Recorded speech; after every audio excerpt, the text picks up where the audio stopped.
what's up, everybody. I can't believe it. After like almost a month, we're finally relaunching the Aftershock Corner. I'm Owen the Birdman Finch, and I'm here with the most professional wrestler, Chris. Yep. Oh, that's your nickname now. Not Brian Myers, because, in case if you watch the wrestling right now, Brian Myers sucks. Yes. Even though, but one day he's gonna be the whole Impact show though. He'll be on the screen the whole time. So he's the whole Impact show. He's not RVD. He's not the whole effing show. He's the whole Impact show. Well, that's not professional to swear, so he can't be the whole effing show. They can't swear either, apparently. Yeah. So yeah, we're finally launching the Aftershock Corner. We decided to bring it back for a couple of reasons. One, because James doesn't want to talk about any WWE shows, and this just saves a lot of headaches. And I tell him that I would tell him that to his face too. I'm not just saying that, and then it's gonna lead to something later. Trust me, he knows. We're not saying it between us and being scared to tell him in person. We've already told him to his face already. Yeah. Well, also another reason is because we felt like having two shows one day.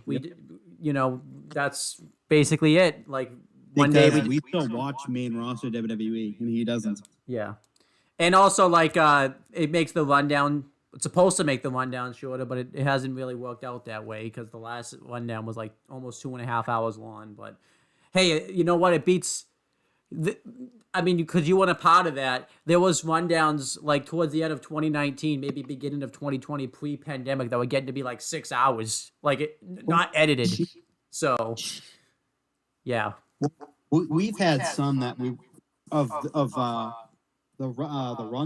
rundown and the Aftershock Corner that have gone pretty long, especially the Aftershock Corner. Yes, some of them will go 4 hours.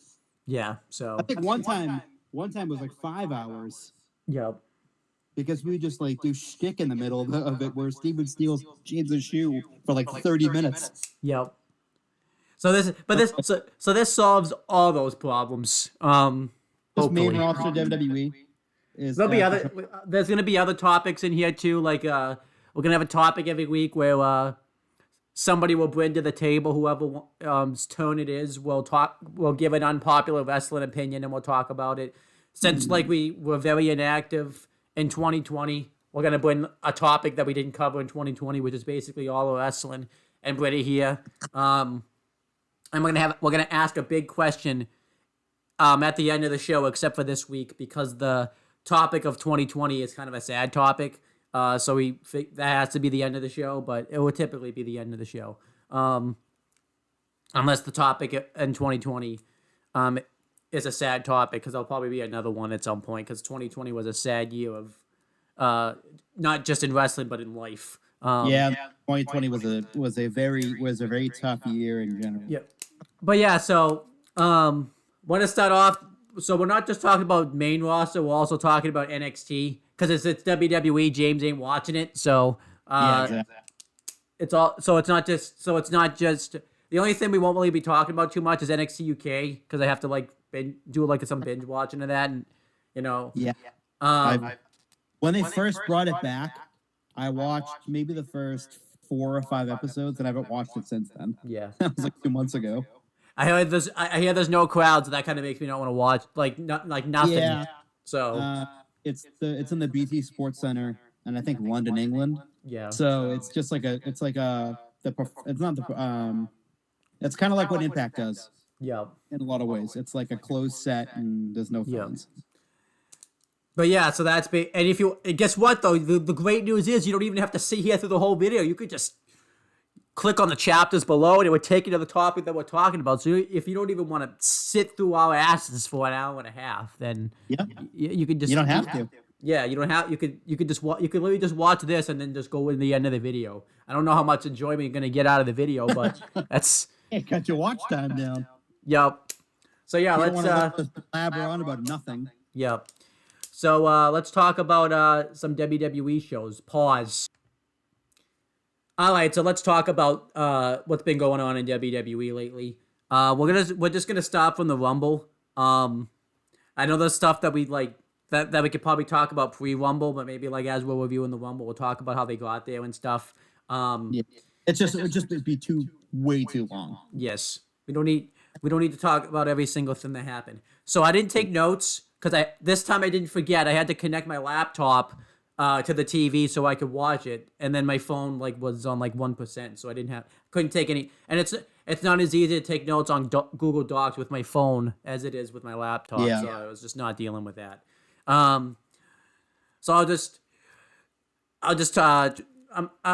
and it's also been like a week since I seen it, so I'm not gonna go through everything like match. Not gonna go through every spot because like I'm also trying to cut down on that type of stuff because I was also making the show very long too. But like at the same time, that's for like later on down the road once we're done covering like what we missed. Yeah. Once we get past the overview of what happened in the past month. Yes. Or last like 3 weeks or so. Yeah, month. Beginning of January. We had the pre-show. We had the pre-show though. It's really weird to have a pre-show like with the panel and stuff when there's no crowd there. Like this kind of defeats the whole purpose. And the pre-show is meant to like liven up the crowd that's not there. I know that they're there virtually, but let's be real, they really still aren't there. Like they're still really there. None of them really pay attention anyway. Yeah.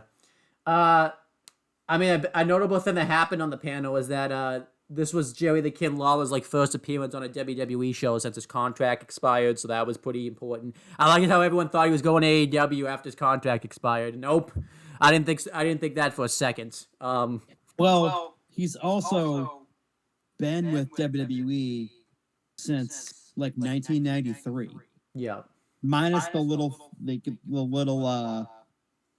stint that he had away in the early 2000s when he was going through that thing with the cat. Yeah. And like he still wrestles on the side, but like his main job for the past 28 years almost has been WWE. Yeah. So the main company he's been with. Yeah. So I don't see him ever really leaving. Where Plus Jim Ross, like he was WCW. Well, the King obviously wrestled all over the world before WWE, but like Jim Ross from '93 on was like WWF, WWF/WWE, New Japan. Yeah. Well, also American broadcaster. Also, the thing is too, like Jim Ross and WWE's relationship is worse than King and WWE's relationship. Jim Ross and WWE's relationship isn't the best. So yeah, when he came back after he had gone to New Japan. Yeah. Between the time that he was in AEW and in New Japan, he went back to WWE, and they only used him occasionally. He wasn't going to be like a regular commentator. Yeah. He was only going to be there for the big shows because they didn't think they had any juice left in the tank to call like a 3-hour show or whatever. Boy, were they won. They were. I mean, it helps having a 3-man booth in AEW though. They had a 3-man booth in WWE too. Like he literally, he called the match with. It was mainly him and the King for so many years. Yeah. But it helps to have that other person there. Michael Cole occasionally would do it, but like because when they were feuding. Well, also they didn't really. The stints they used him in weren't really good. Like I guess the Undertaker match was fine, but I remember he didn't really get to talk a lot because JBL wouldn't shut his mouth. No. And then it wasn't a bad call by JR. It was just like didn't really have like enough dialogue, I guess. And and I think he had just lost his wife, so it was like way too soon for him to probably be out there. And then actually he really shined, and I wish. I mean, I get why he probably couldn't be a part of it because of the travel and stuff. He really shined.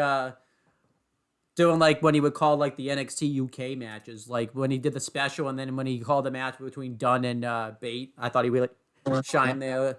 Chicago. Yeah, that was awesome. And then that match was fantastic. And then he did. I remember he called Hideo Itami versus Aleister Black at the NXT Takeover Brooklyn 3 with Nigel and Moro, and they did really well together. I felt bad for Percy Watson. You can't really have a bad booth with those three in it. I felt bad for Percy Watson though, because he was supposed to call the match too, but he got like overshadowed because he was. I felt bad for him. I didn't feel bad for him. Look who's there. Yeah. I mean, Nigel can call a really, really good match, and so can Moro. Yeah. But then you put three together, it's like. Yeah, I just felt bad. For Percy Watson because he was just out of his element there. I mean, I actually think he did better though than when Alex Marvez was trying to call like Double or Nothing with Jo and Excalibur. He didn't stand a chance. Oh my god! Beginning AEW shows with Alex Marvez were fucking terrible. Yeah, he was so awful on commentary. Yup. And every time it was the first time they had gone to Daly's place. I think it was Fight for the Fallen. Yep. And they put the camera back on them at the commentary booth, and it was like he looked completely lost. Yep. He didn't know what the fuck he was doing. No, but anyhow, let's get away from this, Jay. It's seen a ghost. Yeah. And it looks like he didn't know what the ghost was. Like that time, before Dynamite, when after Kenny Omega won the championship, when Don Cal was like, "We're going to Impact this week." Alex Marvez looked like he's like, "Wait, what's Impact?" He didn't even know what Impact was. I still remember that segment. Like Don Callis, like it was even like, "We're gonna respond on Tuesday this week," and Alex Marvez was like, "Wait a minute, Dynamite's on Wednesday. What are you talking about?" Like he didn't understand. Yeah, we'll be an Impact on Tuesday, and he looked shocked. Yeah, it would have been hilarious if he. It would have been. I would have been hilarious actually if he said, "Wait a minute, are you going on AEW Doc this week to talk about this?" Like. He's gonna have a squash match on AEW Dark, and he'll be the one getting squashed. By Peter Avalon. Hey, all right. Let's get back to the WWE talk. I forget who else was on. I know Peter Rosenberg was there because that's gonna tie into later on. You know, we'll just talk about that now. What happened was he was on the panel because he won the fucking 24/7 championship. Yep. I didn't really care about that. I mean, it didn't. I mean, it was funny, but like, yeah, it's like forgettable now. It's more of like the same old crap they continue to do with the 24/7 championship. It's either R-Truth wins it, he loses it to like a nobody, or he loses it to a celebrity, but then we'll just win it back anyways. Yeah. It needs to be like spread out a bit. Like I like it's like championship, but like it needs like something needs to happen. Like other people have to win it. Yeah, because it just feels like it's just R-Truth's championship pretty much. Yeah. You realize if Truth ever gets like hurt or something, that title's gonna basically be irrelevant. Just saying. Exactly. Yeah. I agree. Then on the pre-show though, we did have a match. It was the women's tag team championship match. It was Charlotte Flair and Asuka defending against Nia Jax and Shayna Baszler because this was their rematch from when they lost them at TLC. I didn't really watch the build up to the match too much because I didn't care about it. So I'll say this though. We've been talking a lot this week. I feel like there's a bigger problem than what we've been talking about because this was kind of like 2 Raws in a row where Asuka got basically jobbed out by Alexa Bliss, and I talked about how it wasn't believable and stuff. I think there's a bigger problem than that. It seems like Asuka's just very irrelevant right now because she took the she wasn't even the biggest story in this match. And since we're tying this all together, so they lost because Lacey Evans and Ric Flair, because they're doing that whole storyline, which we'll talk about in a second, attacked Charlotte Flair behind the ref's back with the brass knuckles and stuff, and caused the Baszler and Jax to win the belts back. But then the next night, they did a number 1 contenders match where it was them versus Mandy Rose and Dana Brooke versus Nia Jackson. No, it was Lana and Naomi, where the winners would face Nia Jackson, Shayna Baszler for the belts. And instead of having like the team of, because obviously Lana and Naomi were gonna win.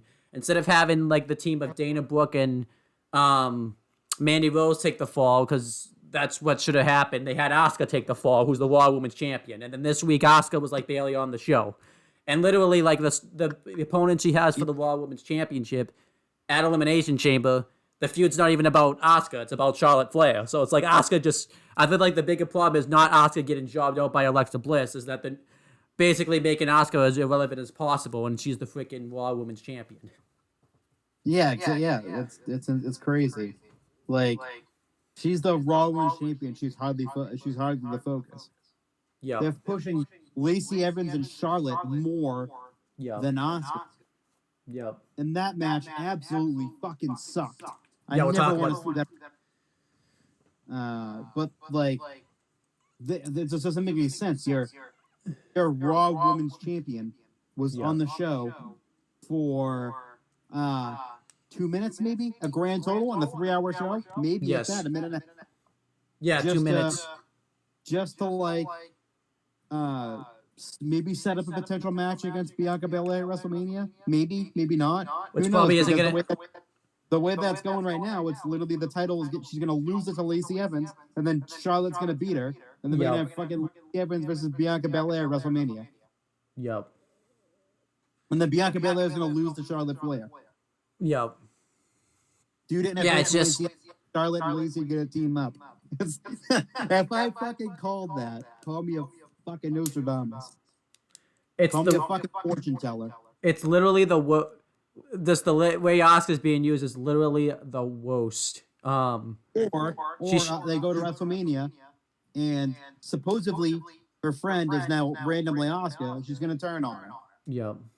But it's literally like, it's literally the worst how Asuka's being used. Like, they actually had a WrestleMania match, like, well made for Asuka. It was the Alexa Bliss match, but now they've blown through it with, like, if they do the match now, no one's even going to care about it. Yeah, they've done it a lot. This feud should have been saved for, like, later on. Yeah. I feel like the month leading up to WrestleMania, then you have the Mania match. Yep. And then have Bianca Belair go after Sasha Banks. That's also another tailor-made WrestleMania match that would make sense because both of them are super athletic, and that match would be a fucking show stealer, honestly. Absolutely. I'd rather see that than her versus Asuka. Yeah. But either way, if you put her with Asuka and Sasha Banks, it's gonna be a great match because the three of them are fantastic workers. Yeah, absolutely.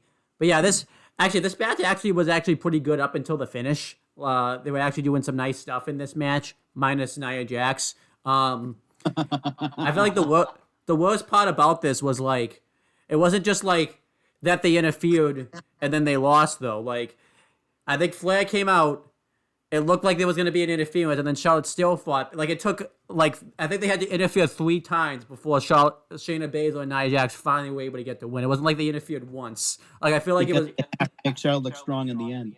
Yep. And then, like, I get, if you did that with, like, a team like, like, I'm trying to think of I was gonna say the Iconics, but they're not a team anymore. I would say the Iconics just because, like, just for an example. Dana Brooke and Mandy Rose, because they're still a team. Yeah, and they were heels. That would be believable that they would have to interfere 3 times. But Shayna Baszler and Nia Jax were like a dominant duo. And they had to interfere, like, you know, fact that it took 3 interferences for them to finally get a win. It also hurt them too. So yeah, I gave this match, like, I think, like, 2.5 stars. It was like a 3-star match, and then the finish knocked it down to 2.5 stars. That finish was terrible. That is bad. It was like the loaded glove finish. Yeah. Stupid. I actually don't even mind, actually. It continues the feud with fucking Charlotte and dumb bitch Lacey Evans. I don't like this feud, but I really don't mind them doing something with, like, Charlotte Flair and Ric Flair was like Charlotte Flair was trying to break out of Ric Flair's shadow, but they went about it like completely the wrong way. And also, it was really weird how they did it because they shot the angle, and then also it was the same night of Raw Legends night, and then Randy Orton went up and like insulted Ric Flair, who then was like a kind of a, and then he went like back heel like literally the next week, like yeah, that was so dumb, like yeah. And I mean, I don't know if he's vaccinated or not. If he's not vaccinated, I don't know if Ric Flair should even be there to begin with. Like, yeah, but now he's a full-time talent according to like their list of active competitors, I guess, whatever it's called. Yeah. He's like an everyday talent, an every week talent. Every day. Where was he Wednesday? Where was he Wednesday? If he's every day. He was a Raw talent, Raw, I guess now contracted talent. Okay. Better not see you on SmackDown then, Rick, or else I'm gonna say something about it. You're not see him on SmackDown because it's not the feud. Yeah. I think he just shows up there anyways. He's just like, "Hey, I'm here. What's up?" Like, no, go back to Raw, old man. And then he just leaves. Now let's continue with like. Speaking of Ric Flair, did you fucking see his jacket on Raw? Yep. It looked like someone poured glue and semen all over it. Yeah. I was like, what the fuck is this? Maybe him and Lacey Evans doing stuff with glue and semen. I got a little overexcited. Yep. Kinky. Then the crap continued on the show. I think there was other things on the pre-show, but I'll talk. I think they did like a Bianca Belair like cricket promo where she talked about the Royal Rumble. That wasn't bad, but it was also a commercial, and I don't watch commercials, so I didn't really feel like watching it. It's a good thing I don't do this stuff for a living because I'd have to actually watch that. This is why you don't. This is why I don't do this type of stuff for a living because then I would have had to watch that. You gotta what, do it for a living or watch that? Both. We'll see. Continuing though, the crap continued on the show. We had Drew McIntyre defend his WWE Championship against Goldberg. The match obviously was crap. It was basically a bunch of finisher fest because that's what you get from Goldberg nowadays. It was all 2 minutes. I think the worst part about this is the dude was gas and the match was only 2 minutes. Like, I think it's time to call it a day, Goldberg. Like, if you can't even get through a 2 minute match like that, then it's over. I felt bad for Drew because they had to like do the typical Goldberg, where the match had to be really short. Yep. And like they had like the beginning had funky shit going on with it. Yep. Where it's like they started fighting on the outside and Goldberg fucking hit all of his moves in the beginning of the match. Yeah. Before the bell rang. And then Drew overcame Bill Goldberg, you know, the rough, tough Bill Goldberg. And then he fucking hit him with a spear, and I was like, oh no, please. And then he put him on the jackhammer, and then he dropped him on his ass. Yep. And then got the 2 count, and then Drew fucking claymored his head up, and I was like, thank God. Yeah. Thank God. I gave it 1 star because this match did hook me in it because we had talked about this for weeks on weeks because I was freaking nervous like they were actually gonna put the belt on Gold. Like I was on Goldberg because we've seen this happen before where Goldberg will challenge for the championship and he'll like ruin the new talent that he wrestles. For example, Chris Jericho versus Kevin Owens, it actually ruined that feud because he had to win the Universal Champ. Honestly, maybe Jericho wouldn't have even gone to AEW because the fact that match was the second match at WrestleMania, Jericho knew he was done. If it was later on the card, who knew what would have happened? Taylor made WrestleMania feud with the Universal Championship, Kevin Owens versus Chris Jericho, and instead it was Bill Goldberg versus Brock Lesnar. Yep. And Kevin Owens and Chris Jericho were near the curtain jerking at WrestleMania. They weren't even curtain jerking; they were after the curtain jerker. So. Yeah, it was AJ and Shane, I think, was the opener. Yeah. and that was Kevin Owens versus Chris Jericho. So they were almost curtain jerking. Yep. But if that match had gone on later on in the card, halfway through the card instead, might have changed his opinion. Might have seemed like that he was still valuable to them. Yep. But instead, it made him feel like he was expendable because he's borderline curtain jerking at WrestleMania. No, then it gets his best work. And then Goldberg didn't stop there though. Well, first, I mean, obviously this is he also kind of hurt Brock's team for a while because he had to job him out at Survivor Series, and everyone hated Brock's Universal title run from 2017 to 2018. I'm just saying, had Goldberg not jobbed him out, maybe he wouldn't have had to win the championship to begin with, and everyone wanted Braun to do it, but. Obviously, I think actually a bigger story got hurt because Brock had gone undefeated for like years after defeating the Undertaker's streak, and they just had Goldberg do it. They could have had Braun do it, who was the new star. So I'm just saying. I mean, I didn't mind it originally, but as time went along, it was like because I was excited to see Goldberg back. It was the first time we'd seen him in a wrestling ring in forever, and the match wasn't terrible. It was just like. I get what they were trying to do. Goldberg said he had one more spear and jackhammer left in him. That was a complete fucking lie because he's been with the company for how long now? Yeah. That was 2016, right? Yep. 2017, 2018, 2019, 2020, 2021. That's 5 fucking years. 5 fucking years worth of spears and jackhammers 3 times a year after he said that was the last one. No, then it gets worse. Then the last case was the fact that he jobbed out The Fiend at Super Showdown or whatever the Saudi show was last year. It actually hurt The Fiend's... Crown Jewel, whatever the hell it is. Yeah. It actually hurt The Fiend's momentum pretty much. Like, honestly, who knows what would have happened if that Firefly Funhouse match with Cena didn't happen. I mean, honestly, he's still probably recovering from it. What doing the job to him basically kind of like rehab the image a tiny bit. Well, I think the worst part about it was like, Goldberg never was meant to win that match to begin with. He went into business for himself and just said he wasn't losing to the Fiend. Because he's Goldberg, that's why. He's just not good. He just sucks. He is just Bill and Goldberg. Yeah. That's all he is. And it's like, he has a contract to like do 2 matches a year and stuff, and it's like, if this is like all you're gonna get from your 2 matches a year, I don't need to see you wrestle. Like literally, this is the best we're gonna get a Goldberg in 2 for the amount of money they're paying for him and stuff. So I think it's you're done. I think you're done wrestling, buddy.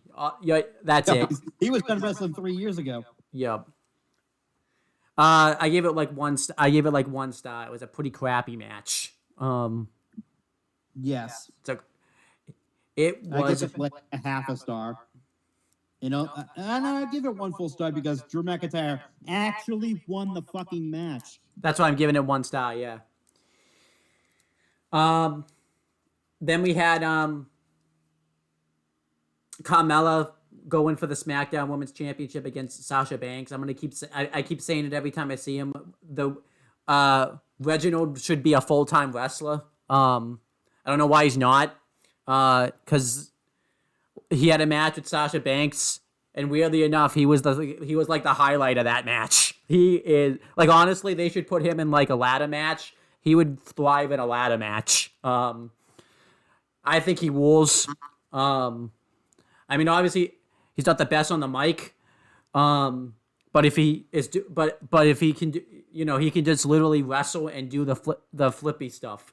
Isn't it kind of weird? Like, they have a guy that can do all the flippy stuff, but they basically have him in a role where he basically can't do any of that. So I thought this match though was pretty darn good. I actually had to go back and rewatch it because my friend couldn't get into the network, so I had to like help him out with that. So I missed most of it, so I had to go back and rewatch it. But I thought it was a pretty darn good match.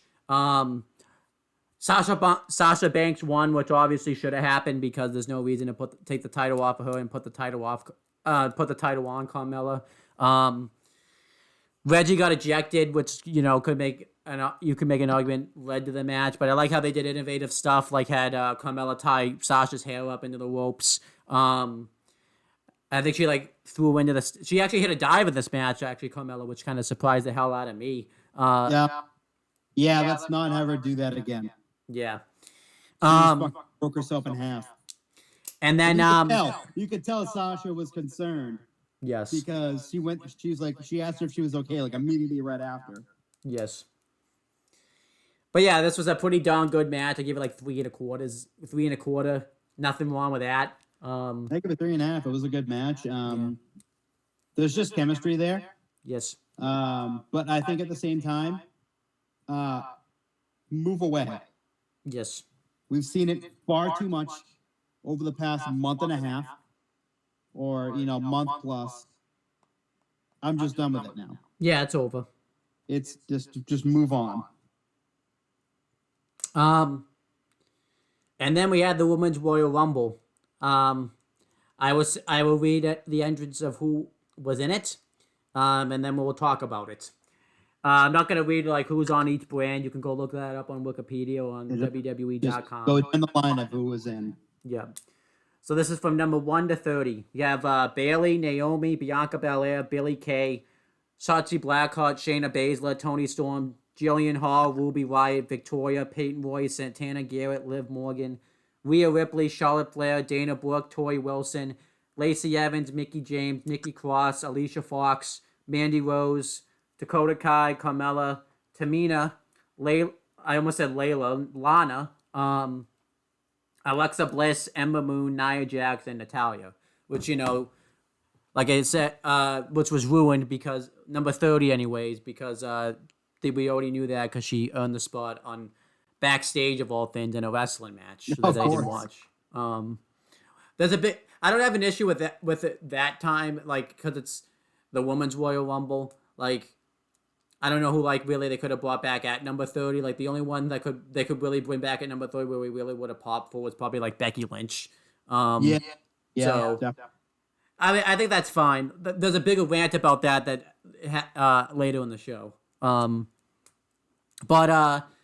Yeah, I thought this was a pretty damn great Royal Rumble match. It's probably the second best Women's Royal Rumble. I still prefer the first one just because of how great that was. But this was for being the first one. Yeah, it was pretty good. This was a pretty damn great one. I like that this time. So I know this has been an issue with some of the Women's Royal Rumbles. They basically have a lot of legends in there and none of the new talent. I thought they had a good mix of that this time.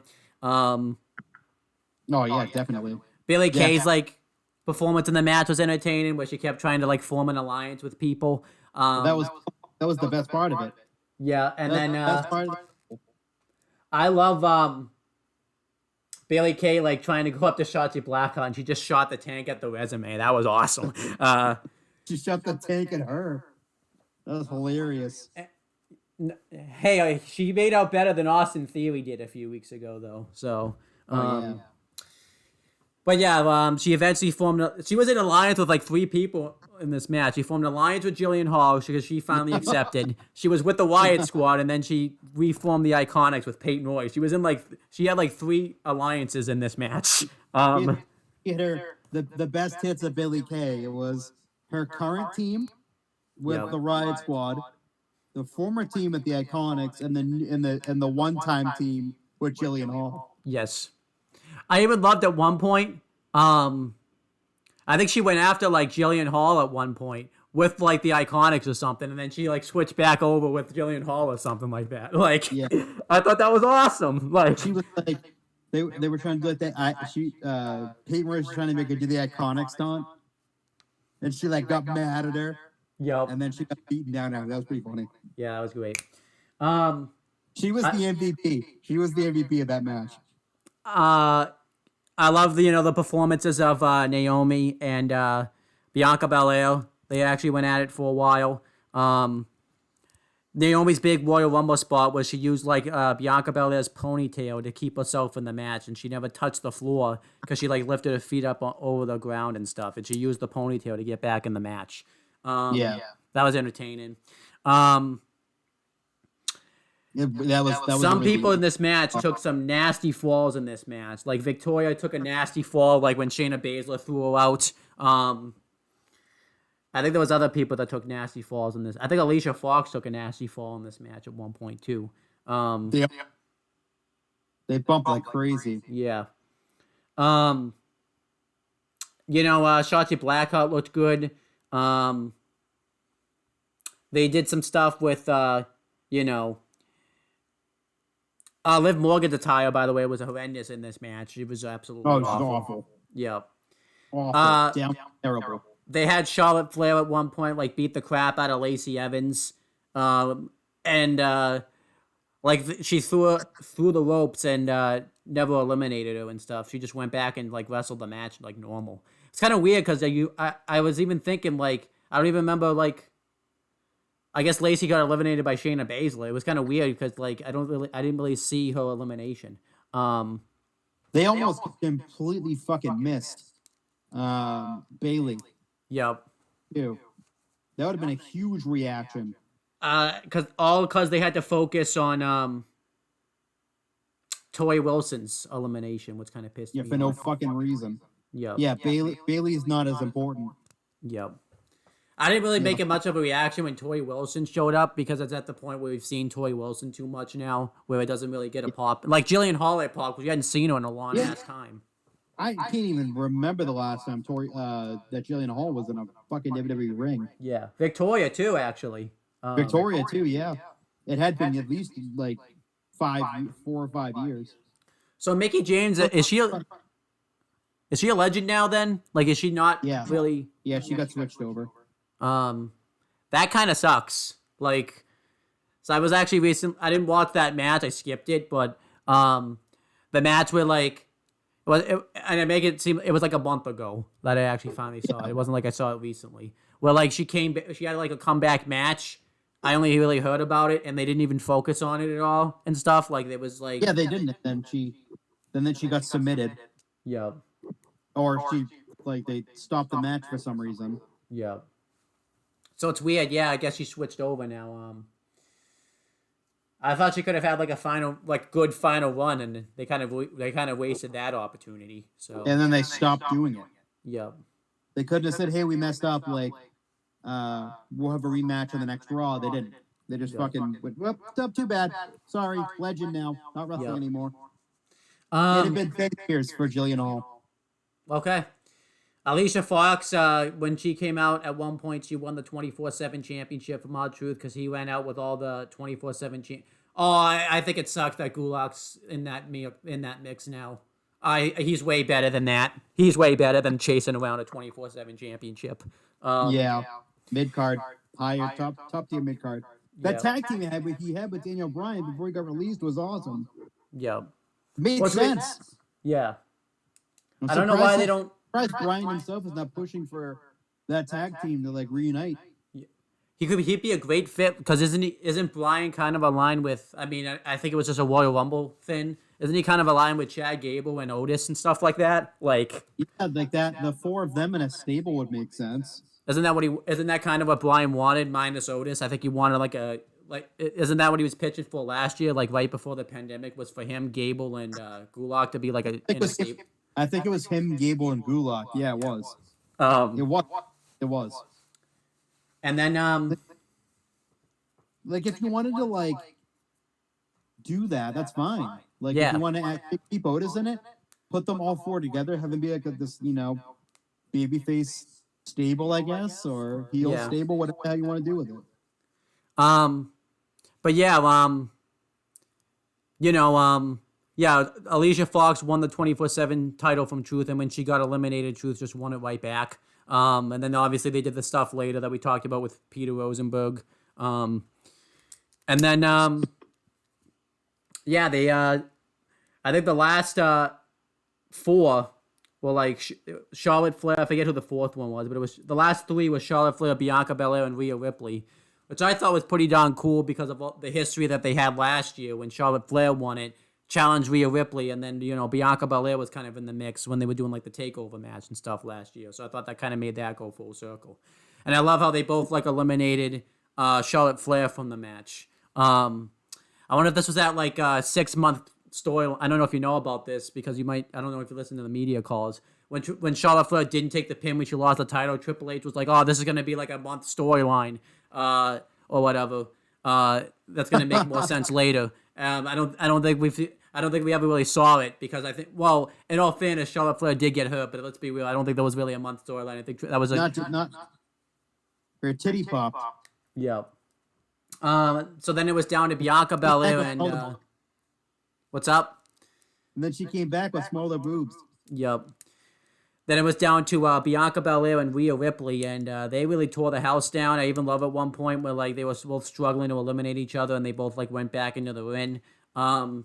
I didn't know who was gonna win it here because they both needed the win. Rhea Ripley because she needed a bit of a recovery push from like when she lost the championship to Charlotte Flair.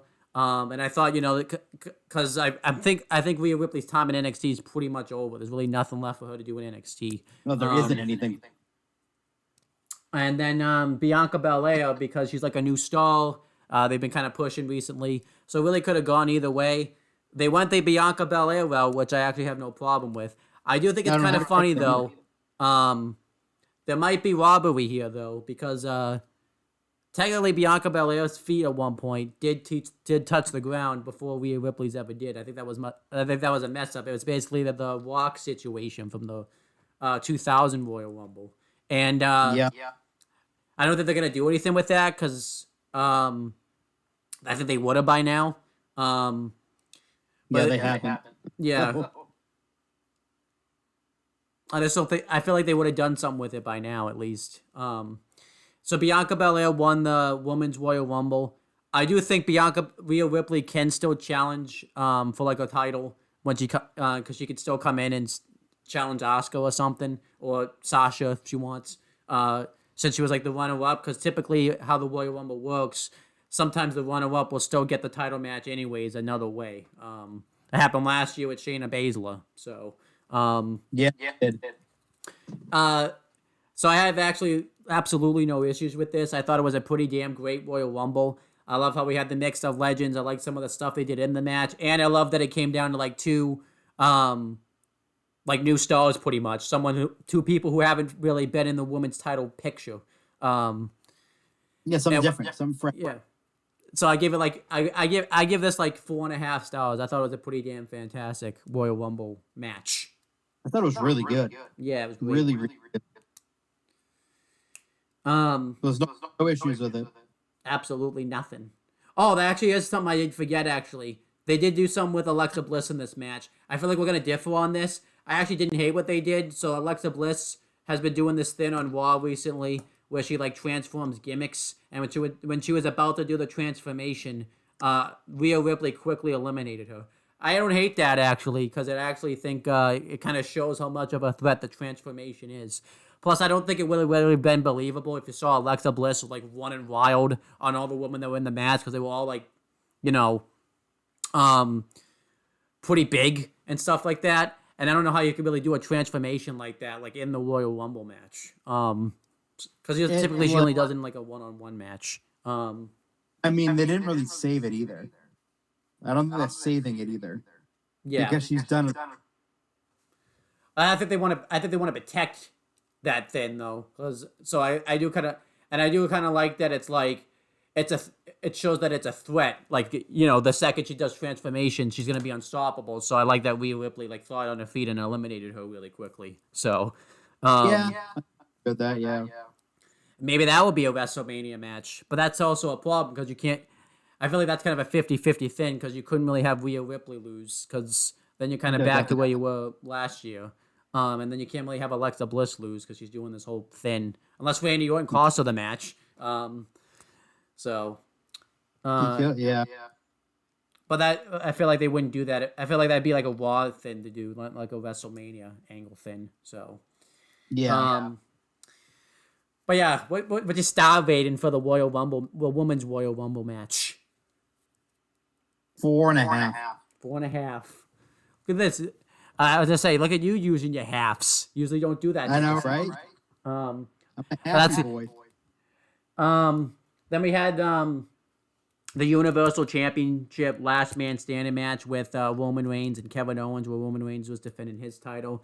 Thought this was a pretty damn great Universal Championship last man standing match. It just started out as a brawl.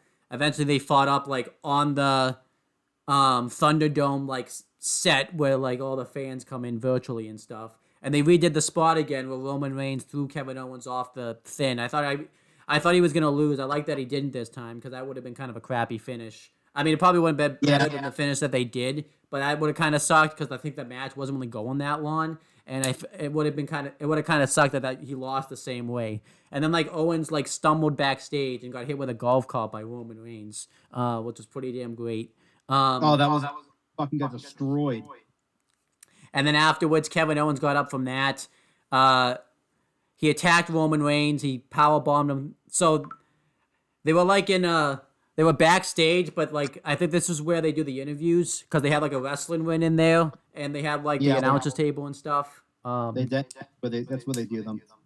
And Kevin Owens powerbombed him through the announcers table that's randomly there for some reason. And then he did a swanton bomb off the forklift like through the another table. But they both got up from that. Then they fought their way back to the ring, or to the arena. It was really weird, actually, because, like, that was kind of weird in a sense.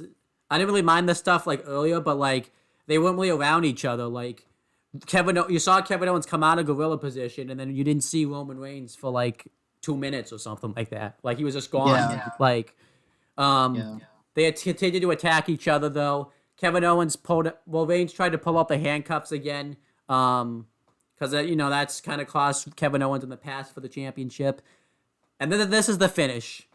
I don't like this finish, and I feel like for the reasons that we say, no one's really gotten why we don't like this finish because it was kind of a debate, and I feel like the thing they use to justify it makes it not understand the point.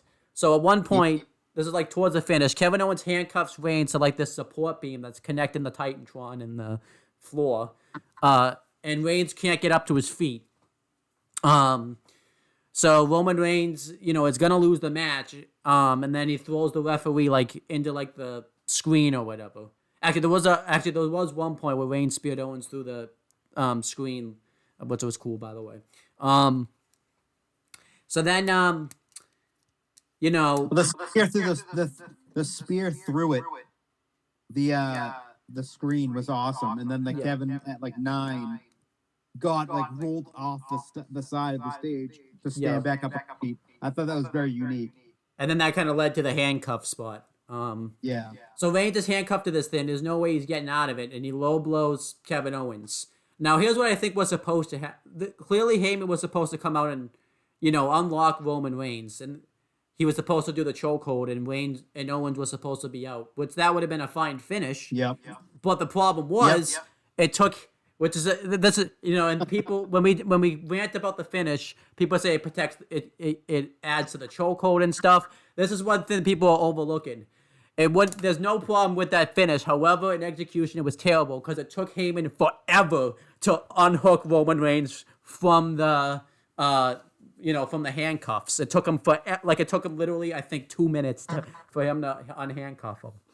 Yeah. And in that 2 minutes, Owens was still selling the low. I mean, I get you get hit in the balls, you're gonna sell it for a while, but like he should have at least been able to like do something to prevent the chokehold within that 2 minutes. Like, and I think that after 2 minutes, Kevin Owens is still groggy. Yo. He would not have recovered a single second. And then was call it a shoot. Yeah. Paul Heyman can't get the handcuffs off because it's in a tricky position. They botched that. So know what you could have done? Just count him out. Especially because on SmackDown, like Owens laid him out with a stunner anyways. Like exactly. Kevin Owens is your new new WWE champion. And then on SmackDown, you have a rematch where Roman Reigns regains his championship back. Yeah. That fucking simple. It's not that difficult of a concept. Instead, referee just went 9 or whatever it was, 8, and then just stopped counting. I was like 10, 11, 12, 13. I thought he forgot how to count. Yeah. I was like, oh, wow, he got up to the big numbers and forgot. I don't know why they didn't, or like maybe they could have done something else. Like, even though this is probably like a shoot, like why not just have like, you know, Jey Uso come out there, or Jey Uso come out there and like beat the crap out of Kevin Owens. Do something instead of having fucking Kevin Owens just stand there and recuperate for 2 minutes and look like an idiot walking into a chokehold after resting for 2 minutes. Yep. And being somewhat recuperated. Yeah. Made no sense whatsoever. Absolutely none. The match is still like 4 stars, but that finish, like it took a 4 3/4 star match to turn it into a 4-star match. Yeah, exactly. Yeah, it was almost like it was a borderline 5-star match. The match was that fucking good. Yep. But like the finish, sometimes finishes can ruin matches. Yep. Matches can be 5-star matches and be ruined by a finish. By the way, Roman Reigns' heel work's been pretty damn great. Do you think but the mistake they're making is he probably shouldn't have all this interference to, like, I can understand not having it for Jey Uso because that makes sense. But if he's really the dominant badass that he says I get it, he's a heel. He should be dispatching of like Kevin Owens without any help. Yeah. But again, it's like justifying his heel turn that he needs help to win. At the same time, that's what the heel is supposed to do. But at the same time, that's too much. Never really needed anyone to help him to begin with. But that's too. I feel like that was too much help. That was way too much help. Every match is not necessary. I mean, it's not. It's like it's Roman Reigns. He doesn't need help to begin with. Yeah. Even when he was a babyface, he needed help. He didn't really need help to begin with either. I mean, the same.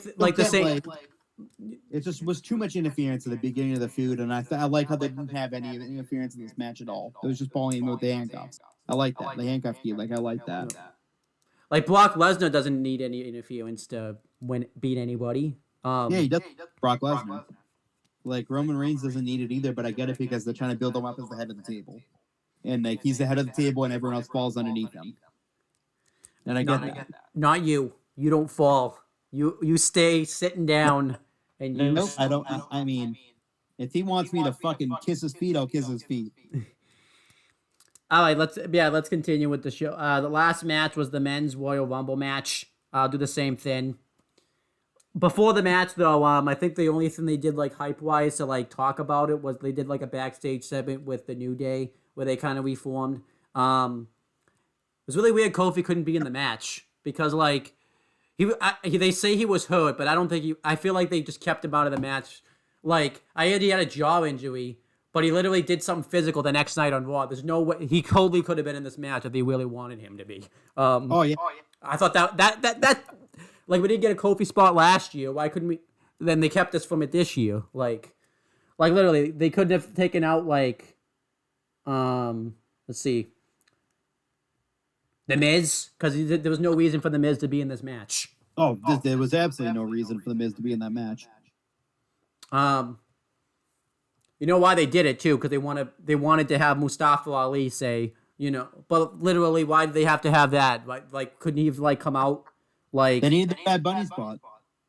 Yeah, no, I'm saying like they wanted a Kofi out of the match so they could say Mustafa Ali could take advantage with and win the match that he wasn't gonna win anyways. So, yeah. Anyhow, so let's go through the numbers. Yeah, but they did a backstage segment with them, and Sami Zayn came up with his like documentary. By the way, how long that documentary gonna be? That's gonna be a long ass documentary. It's never ending. Yeah, I love it. I wanted them to do like a special where he actually shows that documentary. Imagine how long that documentary is gonna be. It's gonna be great. 4 months worth of footage. Huh? 4 months worth of footage. Yep. All right, so the entrances though, from 1 to 30. If you can count, I don't have to say what number each one is. You guys know how to count. You should know at this point. I don't know how Edge. to count. Oh, we'll figure it out. This is the What's that? This is the entrances in order. How about that? Edge, Randy Orton, Sami Zayn. I know you say his name differently now, but I'm Mustafa Ali. I know he says it differently now, but I'm not saying it that way because. Yeah, I'm not saying it that way because Mustafa Ali. I'm not saying it that way because Retribution's Mustafa. once Dominic Dijakovic gets his name back and Shane Thorne gets his name back and Dio Madden gets his name back, I'll start calling him that. No, Mustafa. Jeff Hardy, Dolph Ziggler, Shinsuke Jeff Nakamura. Harvey? Huh? Jeff Harvey? Nope, Jeff Hardy. Don't you dare be pulling Mike Adamle. So Dolph Ziggler, Shinsuke Nakamura, Carlito, Xavier Woods, Big E, John Morrison, Ricochet, Elias, Damian Priest. I forgot Ricochet was even in the company, to be honest, because he hasn't been seen in 2 weeks. Thought he was in the Rumble. Damian Priest. Is that his twin? Rico Chet? I don't know. Whatever happened to that Prince Puma guy? I don't know what happened. He died. Damian Priest, The Miz, Riddle. Because he's not Matt Riddle anymore. That's too cool for school. He's the original Bro Riddle. Riddle Bro Riddle. I like how his jacket though still says M Riddle. Like who's it? What happened? I thought. Who's that? Yeah. Is that like a when people put like the first letter of their first name and then use their middle name? Yep. So was Riddle his middle name then? Yep. So was he M Riddle? Daniel Bryan, Kane, Ken Corbin, Otis, Dominic Mysterio, Bobby Lashley, Hurricane Helms, Christian, AJ Styles, Rey Mysterio, Sheamus, Cesaro, Seth Rollins, and Braun Strowman. So yeah, let's talk about this Rumble. I thought it was let's get the rant out of the way. Not watching backstage ever again. Because it just ruined the first. Yeah, they did get rid of that show. I thought they got rid of it. Actually, I thought they did get rid of that show, but apparently they decided to bring it back to piss everybody off. Because guess what? They gave away the first two entrances. Like, think about. I don't. Maybe like number one, they could have given away with like Randy Orton or something. But think about how great of a moment it would have been if like number two, we didn't know it was gonna be Edge. 1,000 times better. Yeah. 1,000 times better than knowing what. Because we knew what 1, 2, and 30 were. Oh, we knew Braun was 30. Braun was 30. They knew ahead of time that Braun was 30. Yep. And we knew ahead of time that Edge and Orton were 1 and 2. So that's enough of that. Yeah, it's just stupid. Get rid of backstage. Because it's just it's wasting everyone's life. I mean, you could tell it wasted CM Punk's life because he didn't even show up on that episode. So,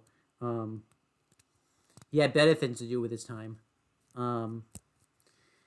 Yeah, but Edge and Randy Orton beat the crap out of each other. It was pretty damn great. And eventually, when all the other entrants, like Sami Zayn and Mustafa Ali made their entrances first, and they all just beat the crap out of Edge. But eventually, some faces came in and even the odd. And Jeff Hardy.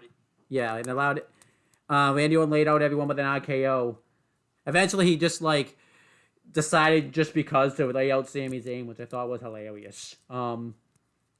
He like he said, "I like your Moxley," and then he just laid him out. I thought that was great. He likes his John Moxley. Yep.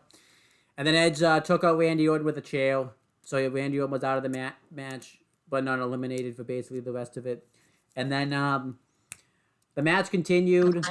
Jeff Hardy got robbed in this match. He should have had a way longer of a run than he did. He was like the first guy out and stuff. That was not good. Yeah. Carlito looked quick too. Huh? It was quick too. Yeah. Carlito looked great in this match. It was awesome to see him back. He looked so fucking. He looked great. Honestly, if he had looked like that, I would have actually made an argument for him to be a WWE champion back then because he looked that great. He looked fat and out of shape in 2010. Yep. And now he looks better now at 41 than he did in his 30s. Damian Priest got a nice little run in this match. He even got to eliminate Kane, which was great. I know you guys are gonna say, right? Why Kane looked pretty awful in this match. Well, how come you're okay with Kane coming back, but not? Well, one, I don't like Goldberg anyway, so I'm biased on that. And Kane's not freaking fighting for world championships No, and taking absolutely. guys' spot. He's coming in and he's actually putting guys over, it feels like. I know you can Yeah, say... exactly. He did Damian Priest a solid. Yep. I know people are going to say, well, Goldberg did Drew McIntyre, so I don't really think he did Drew McIntyre a solid. He just wanted to waste everyone's They time. had to, or else they wouldn't watch the rest of the Rumble. Yep. I know. Imagine like Goldberg won that match. Daniel Bryan and Riddle looked awesome in this match. They even went at it. I thought that was great. They did a Team Hell No reunion. Otis got his like a little bit of revenge on I think that on the Miz by hitting moves on him and like being mad at him for taking away his Money in the Bank contract. Did he ever get his revenge? Because I didn't see. Did he ever get his revenge on Tucker, or did he just get over it? No, but he showed up a few weeks ago, Tucker. When did Tucker show up? Just randomly one day on Raw, and the gaggle of jobbers. Oh, maybe I. The 24/7 champion on Raw like 2 weeks ago. In all fairness, I didn't watch. I only watched clips of Raw like 2 weeks ago, and I think it was all just Edge and Randy Orton stuff. So in all fairness, maybe I missed Raw that week. So yeah. Dominic Mysterio got some revenge and eliminated King Corbin. They kind of rekindled the Seth Rollins Mysterio's forever feud that lasted forever. Because it did. It did. I haven't even seen the whole thing yet, but I see like there's still stuff left of it. If I was Seth, I'd be wondering how Ray has his eye back because I thought it's supposed to be gone. He just does. With the feud end, and you just like they have a match, and Seth was like, "If you win, I'll give you back your eye." Like, I guess he. I guess he did. Yeah. Okay, you can have your eye back. Christian was awesome being back. That was awesome. Yep. That was great. That was I kind of would. I kind of hate it. Even though I didn't know it was gonna happen, I shouldn't have watched Adam Blampier's how Adam would have booked Royal Rumble video because he did book Christian and to be in the match. So it wasn't as big of a surprise, but it was still a pretty damn great surprise. To me, it always will be a surprise. Yeah, it was great. I'm happy about it because like he didn't really get to have like a conclusion to his career because he basically had to retire. Like out of nowhere. Yeah, it's good that he's back though. Yeah, him and Edge worked together in the match, like a lot. I wondered if I would like to see him like face Bobby Lashley since he's kind of the one that caused him to get eliminated for the title. But then again, maybe Christian. I don't know if Lashley is the best person to put him in there with first. Yeah, probably not. Probably not. Because he did beat the crap out of Riddle like the next night on Raw and gave him a black eye. So I would not trust that. Yeah. Hurricane Helms was cool. He tried to chokeslam like I think it was like Bobby Lashley and like Braun Strowman or something, or like it was like two guys that were bigger than him, and that didn't go very well for him. No, it didn't. He tried to at least. No, it's Big E and Bobby Lashley. Yeah, it was Big E and Bobby Lashley actually. So at least he tried. That's all that matters at the day. They did some stuff with Omar where he eliminated Rey Mysterio, and then AJ Styles got eliminated, but he wasn't able to save him. So that was sad. He was unsavable. Yep. Like Kona Reeves. Poor guy. Oh no, AJ Styles and Kona Reeves have something in common now. Unsavable. Yeah, the Rumble though continued. Seth Rollins got a handful of eliminations. He eliminated Riddle when he did the curb stomp, or just the stomp because you can't say curb stomp anymore. On the apron. He just stomped. And then it came down to like the final four. And eventually Edge and Christian worked together and eliminated Braun Strowman and Seth Rollins. And eventually Edge thought he won, but then Orton came in and laid out Edge with an RKO, tried to eliminate him, but Edge was too smart for that and eliminated Randy Orton. So He's way smart. yeah, wait. Oh, and then I forgot they did the Bad Bunny spot. So Miz and Morrison came down and like Bad Bunny did his performance earlier. That was crap. I forgot to talk about it because it was that bad. Okay. I mean, it's not my particular taste in music, but like, Yeah. at least the spot was like crisp. Yes. And like, it didn't look terrible. I would have no, I'm talking about the actual performance itself, like when he Yeah, I mean, it's not like, yeah. I don't know, like it's a very touchy subject. Like, it's just like, I don't know. I'm indifferent on it. I don't speak the language, so I can't really like. I don't think I can have like a say in what like if I liked it or not. But what was also weird about it was I feel like what was worse, the thing that was bad about it was that Booker T was just literally standing there with his arms folded, like doing nothing. Bad Bunny was just singing around him in a circle. Yeah. The entire time, and he said, "Can you dig it, sucker?" And that was it. Yeah. So earlier in the night, Miz and Morrison tried to get him to like help him make an album or something for their music, and Bad Bunny didn't really want to. I think they tried to rap, and then Booker T was like, "Tell me they didn't just sing that or something." So then they came out and destroyed like his set, which honestly they should have used for the Reigns and Owens finish instead, but they didn't want to. And Bad Bunny got mad about it. And you damn well sure too. If Roman Reigns and Kevin Owens had destroyed that stuff, Bad Bunny would have stayed the hell backstage. Nowhere near him. You do not disrespect the head of the table. Reigns would have destroyed that dude. No, but then he caused them to get eliminated, which afterwards he hit a high crossbody that looked fine.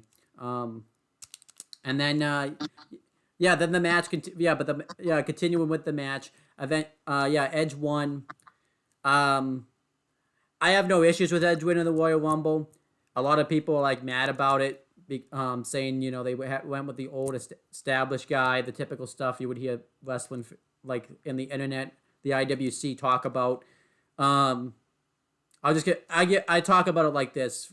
I have 3 things to say about that. That's gonna shut everybody up right now. Actually, 4 things. One simple one. Get over it. That's pretty damn easy right there. Just get the fuck over it.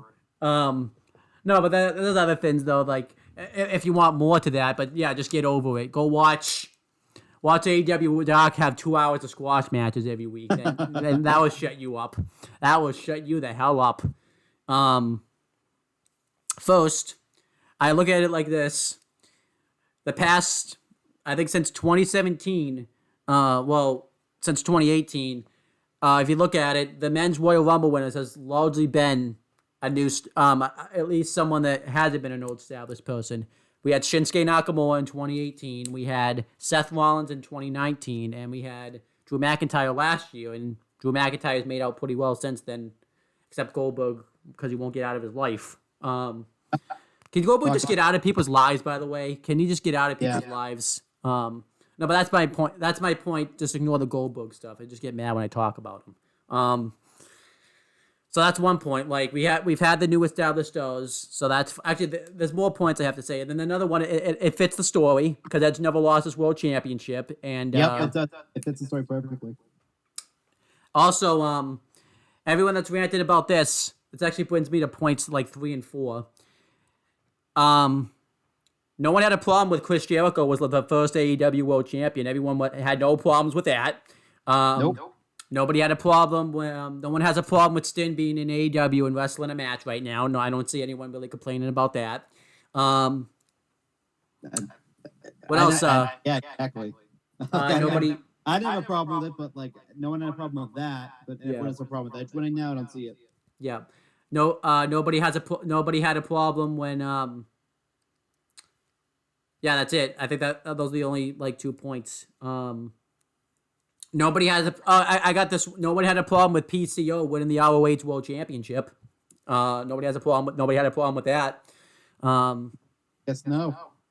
I guess I'm just saying like No one has a problem with Billy Gunn showing up on Dark and beating people. So, I think it is Dark, so no one really cares about that. So, I'm just saying, like, why does AEW get? I'm not saying against them being there, but why does AEW get a pass when it comes to that type of stuff? And when WWE does it, everyone's all mad about it. Is it because WWE does? Are people just crapping on WWE for the sake of crapping on WWE at that point? Like, definitely. Oh, for sure. For sure. if it sucks in one place, it's got to suck in the other place. 100%. So that's basically. I mean, also too, like the people that are crapping on it, like you should just be happy about. I mean, you should be happy about this. Like we have Edge back in a wrestling win that we never thought was gonna happen. Like. Yeah. People are just ungrateful sometimes. Like literally, we have Edge back in a wrestling win. And it's just like people need to get people. People were happy to see Edge back. Edge literally had like a bad year last year because when he came back, basically the pandemic hit, and it led to his match kind of being crappy at WrestleMania. Then he got hurt He basically got hurt in a stupid way because they wanted to retake a spot that didn't probably need to be retaken. So literally, Edge deserves this. He literally had a crappy comeback last year. Like he did, yeah, for sure. This is like the makeup now. Yeah. I personally have no issues with Edge winning. Because literally, like, I mean, everyone just assumes he's gonna win the championship. It's not. I mean, there's no guarantee he's gonna win the champion. We don't even know who he's challenging. Like, if he challenges as Drew, maybe. But would that really be a bad thing? Because Drew had a great run last year. If he challenges Finn Balor or Pete Dunne for the NXT championship, if he wins that title, it could bring some numbers to NXT. I know you guys are gonna say he didn't really bring him when he was on last week. But they didn't really advertise him very well, if you think about it. And they also went up against AEW during Beach Break. So, and if he faces Roman Reigns, who's to say he's not going to put over Roman Reigns? Exactly. Yeah. I mean, if he didn't put over Roman Reigns, like, but that wouldn't be that big of a deal because Edge would be the fine person to beat Roman Reigns. But who's to say he's not going to put over Roman Reigns eventually? I guarantee you, like, that if Edge beats Roman Reigns will come back eventually and just beat him for the championship. It will be a feel good story, and he'll win back the champion. Reigns will win back the championship. Yeah. I think so too. Yeah, that's definitely everyone just needs to keep their mouths shut and just enjoy and just. Man, I sound like one of those WWE sheep now. Just keep your mouth shut. Just keep it the fuck shut. Now, what do you think about the men's Rumble and Edge winning the Royal Rumble? Loved it. Loved every bit of it. Every minute of it. What do you have to say to those? What do you have to say to those fans that hated it? Too bad. Get over it. Yeah, too damn bad. Too damn bad. You know what I wanted to say?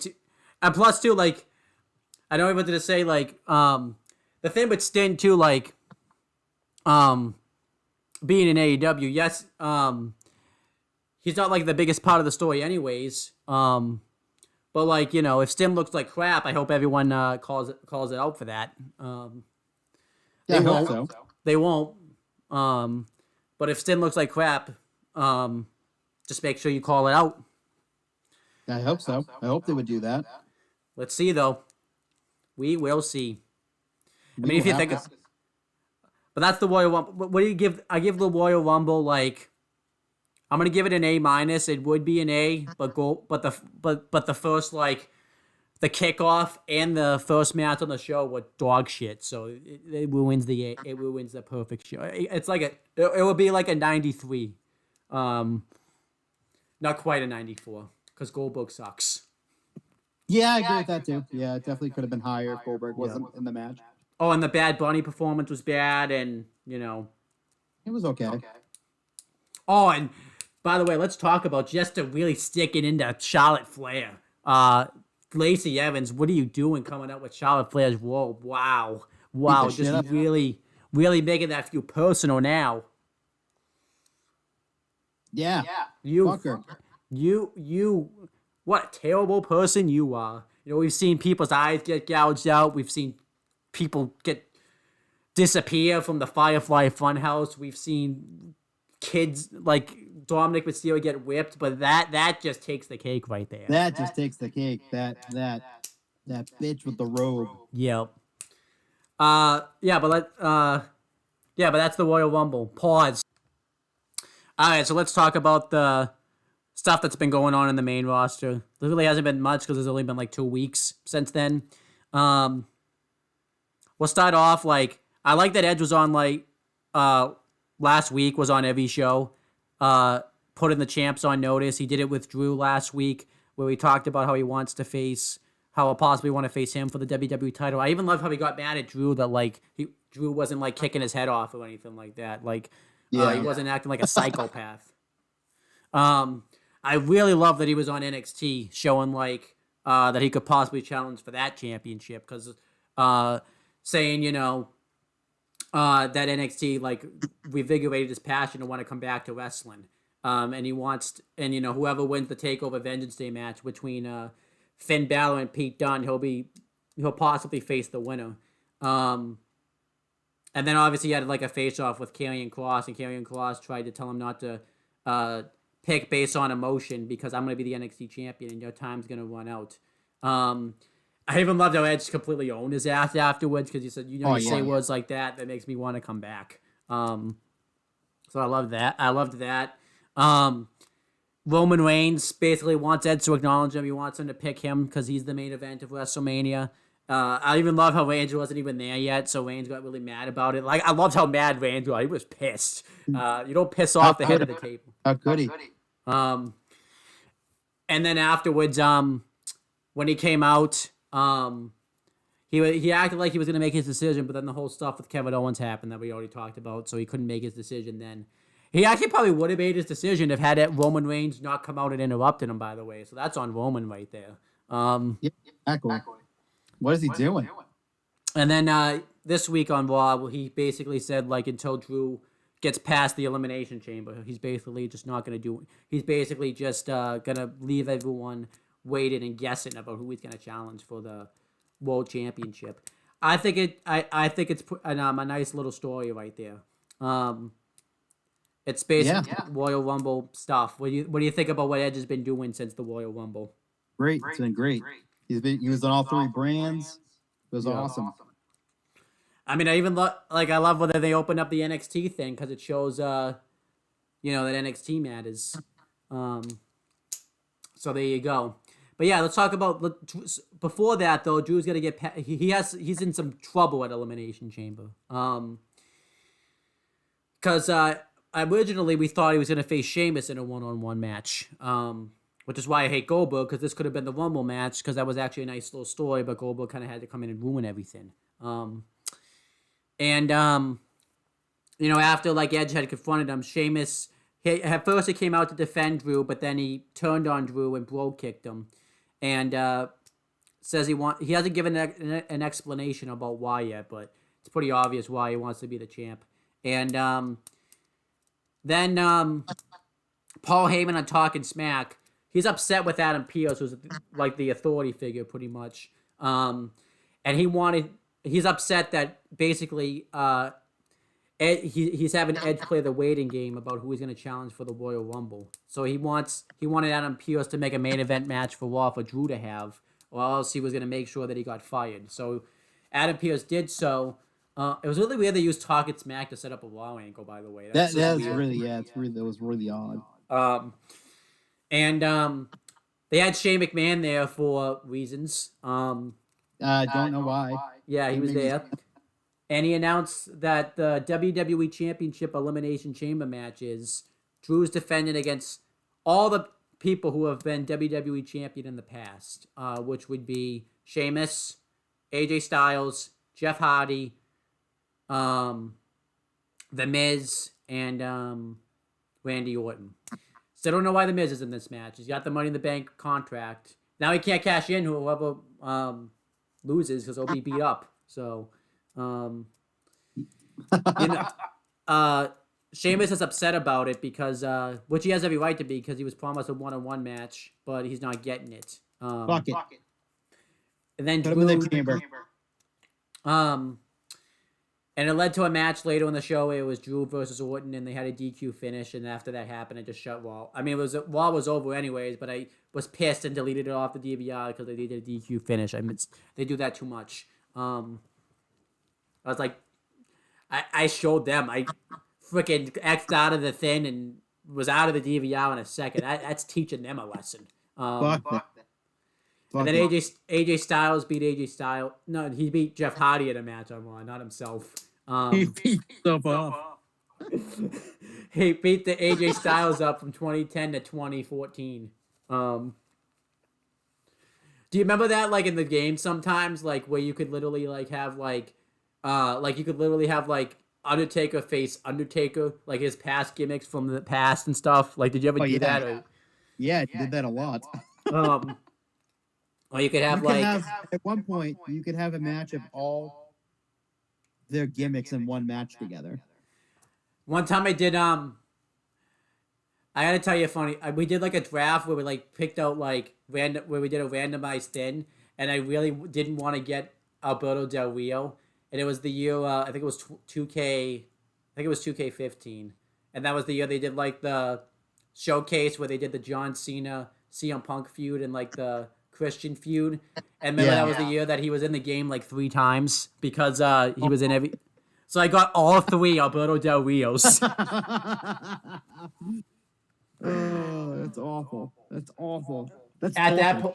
Let's just say I broke a glass when that happened. I didn't break the glass on purpose. I threw like my controller at it, and the glass just shattered in a million. It's not like I took the glass and threw it at the wall. So. Glass shattered, per se. Yeah, I couldn't get 3 Stone Cold Steve Austins, but 3 Alberto Del Rios. Yeah. Wasn't Christian in the game like 3 times that year too? Yes, I think so. Like couldn't Steve Austin was on the cover. I think it was 2K18. Yep. 17. He was in the game like fucking 8 times. Like, they can't just make ring attires for them. Like, they have to put, like, they literally have to make 3 Stone Cold. There is ring attires for a lot of them. But there's like 7 ring attires. No, but what do you think about the stuff that's going on for the WWE, the Elimination Chamber match and stuff? Are you fine with it? Yeah. Love it. They had no time to build it up, so they really couldn't have a match because of the pay-per-view in between. So what do you think this means for Drew? Like, are they going to do Drew versus Sheamus at WrestleMania? Because that doesn't really seem like a match that Drew should have at WrestleMania. Against Shamo? Yeah. Yeah, I think they should do it. So that means Drew's retaining then, because I don't think Sheamus should take the title off him. Yeah, so it means either NXT or SmackDown for Edge. Yeah, I'm thinking SmackDown. I'm thinking go interesting, go NXT. Then who does Roman Reigns? Oh, Roman Reigns versus... Are you saying Roman Reigns versus Daniel Bryan then? Roman Reigns, Daniel Bryan, and then to add intrigue, you know, Edge versus Finn Balor. Ooh, that'd be cool. Oh, Edge versus... That's a dream in its own right. I mean, it won't happen, but Edge versus Pete Dunne would be interesting too. That'd be so cool. That is such I think though he should face. I think he should definitely face a heel though. Like Reigns would be good because it fits. You know, head of the table thing. I agree with that too. Because that's just clearly going to be the de facto face. Well, maybe not because everyone's so mad about him winning, but. Well, he is de facto, so yeah. People gotta get over it. Get over it. Let's talk about it. How about this? Build a bridge and then get over it. Huh? How about build a bridge and then get over it? Yep. Or like do Zack Ryder, go over the fence. Say get over it. Try to get over. Did they have to take care and then spike their hair? Yes. Other things that happened on these past couple of weeks. Like I mentioned, Lana and Naomi, another #1 contenders for the women's tag team titles. They had a tables match on Raw, but it was Lana versus Nia Jax, and I had no interest in that match at all. I didn't have any interest either. So I skipped that match. Did you? So you didn't see it either? I could care less. Yeah, so I didn't really care about that. Her whole, I guess, is the funny thing that came out of that. I wasn't. I did hear about it, but it wasn't worth sitting through a lot. It wasn't. It's wow. She hurt her asshole. Wow, big deal. I don't care.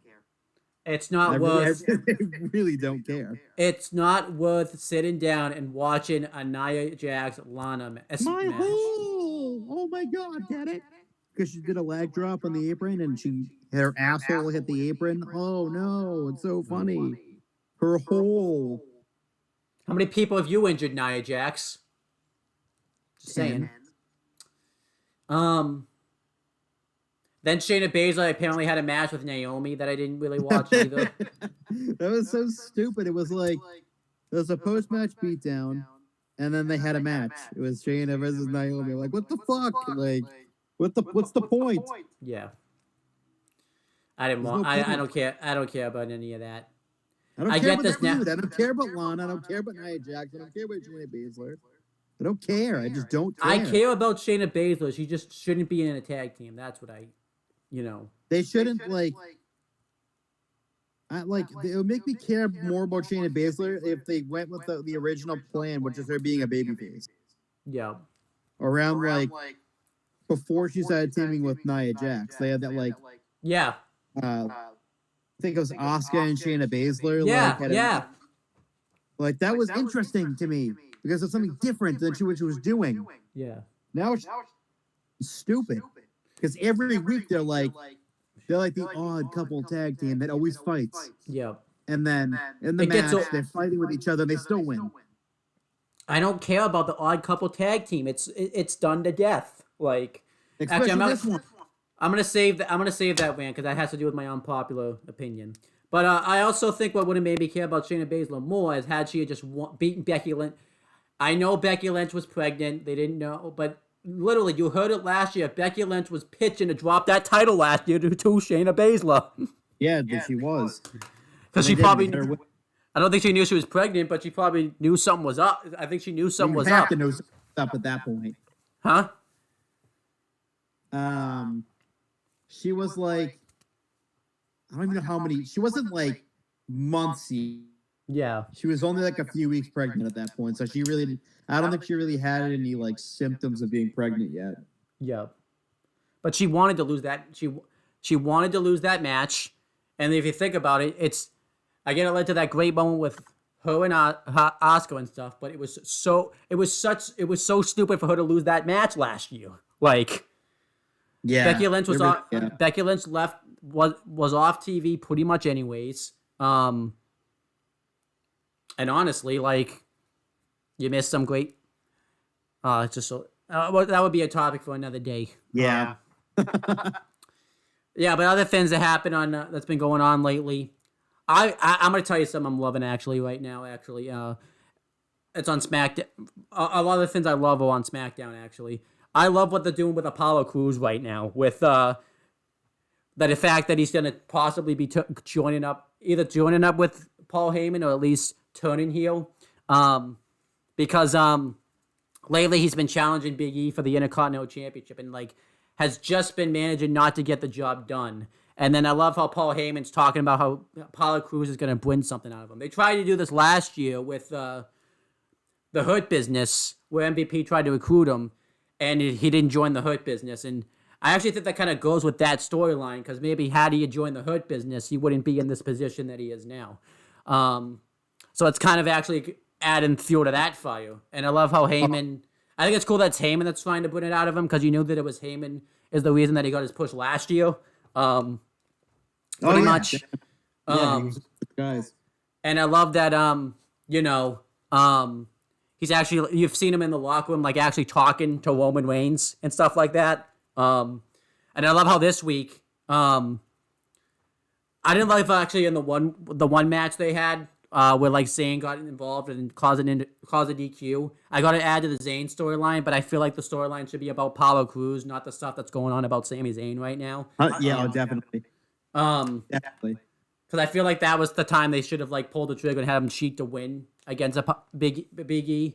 Because I feel like that's gonna happen eventually, where he's gonna I don't know exactly what's gonna happen, but he's gonna cheat to beat Big E. And and get like extra aggressive.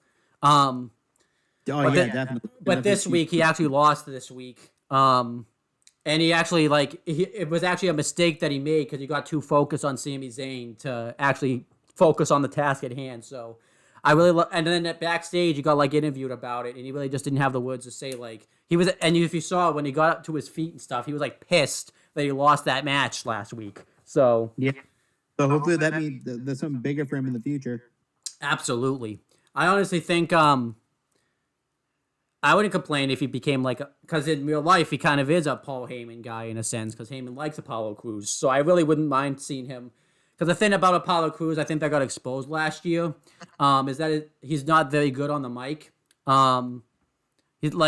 He says fine stuff, but he just doesn't have personality. And I think if he was aligned himself, he's like the epitome of like the smiling doofus babyface. Yeah. So if he was to align himself with Paul Heyman, I think Heyman could really help him with his promos and stuff like that. I mean, there was times where he was good on the mic. Like I remember the week after Cedric Alexander doing the Hurt Business, like when he was cutting that pissed off promo about it, he was pretty good. But the problem was they had Ricochet do most of the talking that week, so he didn't really get to say anything about it. So yeah, oh definitely, yeah. So I really like what they're doing with Apollo Crews. I kind of wish they would bring up more about the fact that like MVP tried to bring this out of him. Isn't it kind of funny though that MVP tried this for months and he couldn't get through to Apollo Crews, but freaking Paul Heyman can? Like that's just awesome. That is awesome. Yeah, fuck him. Paul Heyman can do it. Do you think though? Because I remember, do you think Crews would have joined the Hurt Business last year? Because I remember he was off TV for a few weeks, so I think they changed plans. And I think they were trying to go heel with him, but they just didn't. Because I think they went the Cedric Alexander route instead. So yeah. No, but what do you think of this Apollo Crews stuff? Because I'm loving it. It's good. It's good. It definitely it definitely could push him in the spotlight for sure. He needs it. I also love because this is also something I love about the Roman Reigns stuff. Like, I love that it's like influenced the entire show. He's basically like, even though he's not in those stories, like he's in the Apollo Crews story without being in the story because of Heyman. And I feel like there's other times where it's happened too. Like, you know, when Jey Uso like finally got corrupted, he like injured Daniel Bryan and all that type of stuff. Yeah. Oh, big time. Yeah. Let's talk about some. So yeah. I mean, we kind of talked about it. Why did you rant? Why did you want to rant about that? No, you can actually praise it. Whatever. Talk about that Charlotte Flair Lacey Evans match because I know you want to have a field day with that. Okay. So that match, it was a match, and it was wow, it was one of the worst matches I've ever seen in my life. Worse than Jenna Maraska versus Sharmell? Well, I didn't see that live. Okay. So the match had more personality to it than this match did. It was just fucking god awful right from the start. I don't get the pairing of Lacey Evans and Ric Flair. No. Like they're doing a poor job of explaining why they're together. Yep. I don't know why again for the 846th time they split up Ric Flair and Charlotte again. Yeah. It's like, oh, here's you know, Ric Flair was supposed to really like him because he's a legend, but oh wait a minute, he's the heel now. Ooh, he's bad. But then on the flip side, it's like no one really likes Charlotte. Yeah. And everyone hates Lacey Evans. And like so I said, no babyface in this match. And like I've talked about before, they did the turn the same night they had Randy Orton go up and chastise him too, so it was all off. Yeah, it's dumb. And then the match is like every match they've had, it's like moving in slow motion. And quicksand. Yeah. They're so fucking slow. The chops look like shit. Lacey Evans looks like shit. It's bringing down. I mean, Charlotte's not like. For as much as people hate her, she's really good in the ring, and it's just bringing her down to Lacey Evans' quality, which is fucking dog shit. Lacey Evans absolutely, positively sucks. She's horrific. And there was one spot in couple spots in this match, but one in particular that I don't know if it was just mistiming on Lacey Evans or it was mistiming on Charlotte, but Charlotte, they ran in the corner and they were supposed to do a spot, I think, where Lacey was supposed to catch her with something, and Charlotte just stops, just fucking stops, and stands there for 30 seconds, and then Lacey Evans just slaps her in the face. And I immediately went into our Wrestling Rundown chat, and I was like, why the fuck did Charlotte just stop and wait to be slapped? Why? Instead of just doing the move, she fucking ran in, stopped, and got slapped in the face. Just stopped. Just stood there and stopped. I was like, this is fucking awful. Just end this goddamn match. And then there was a spot where Charlotte was on the mat, and Lacey was trying to do like a springboard, not like a springboard, but like a launch into the ring to an elbow drop. I don't know what the fuck she ended up doing, but it looked like it didn't look like she connected at all. It looks like she just fucking just went over the top rope and landed right on top of Charlotte, no elbow drop included. It was just terrible. And the finish of the match was even worse. Because the Charlotte got pissed off because her dad was saying something, being angry, Ric Flair, woo on the outside. And then she's punching Lacey really sloppily, I might add. And the ref admonishes her. The ref barely even gets touched. Hardly even moved out of the way. And he calls for the bell. And AEW wouldn't have let that slide. And I'm just sitting there going, I've seen worse.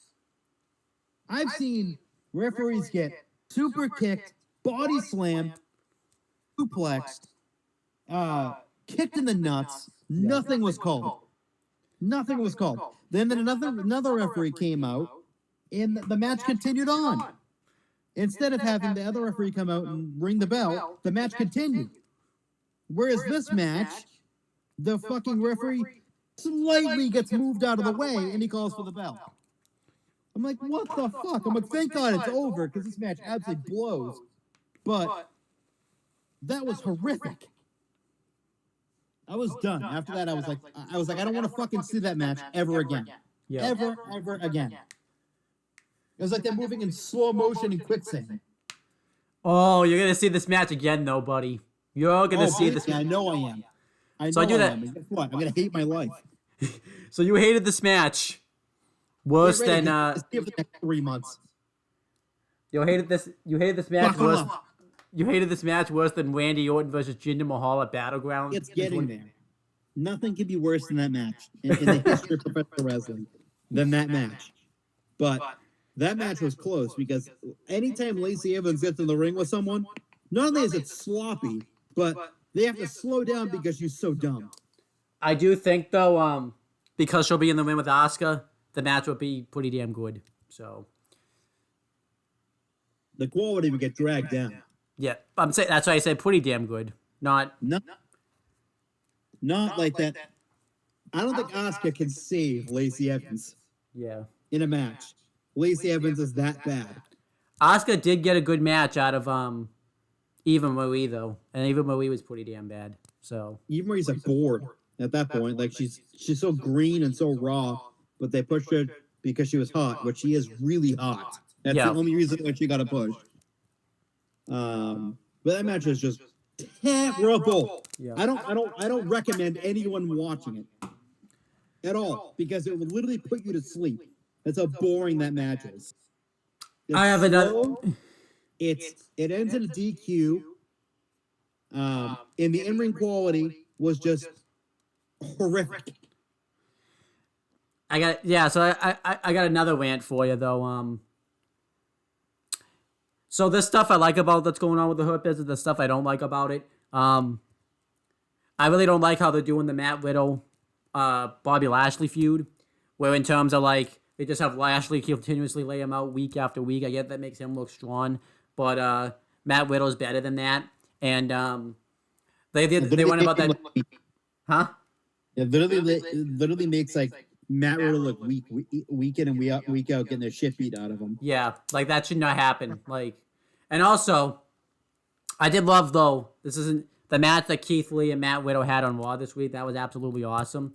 I would have cut out the Bobby Lashley attack, because I didn't necessarily hate the attack. It was just really weird because like they had Bobby Lashley like attack Keith Lee. He no-sold it. And then when Keith Lee, he just easily disposed of Keith Lee. I thought that did no favors for anybody at all. Yeah, it made Keith look kind of weak. Yeah, but they're having a triple threat match.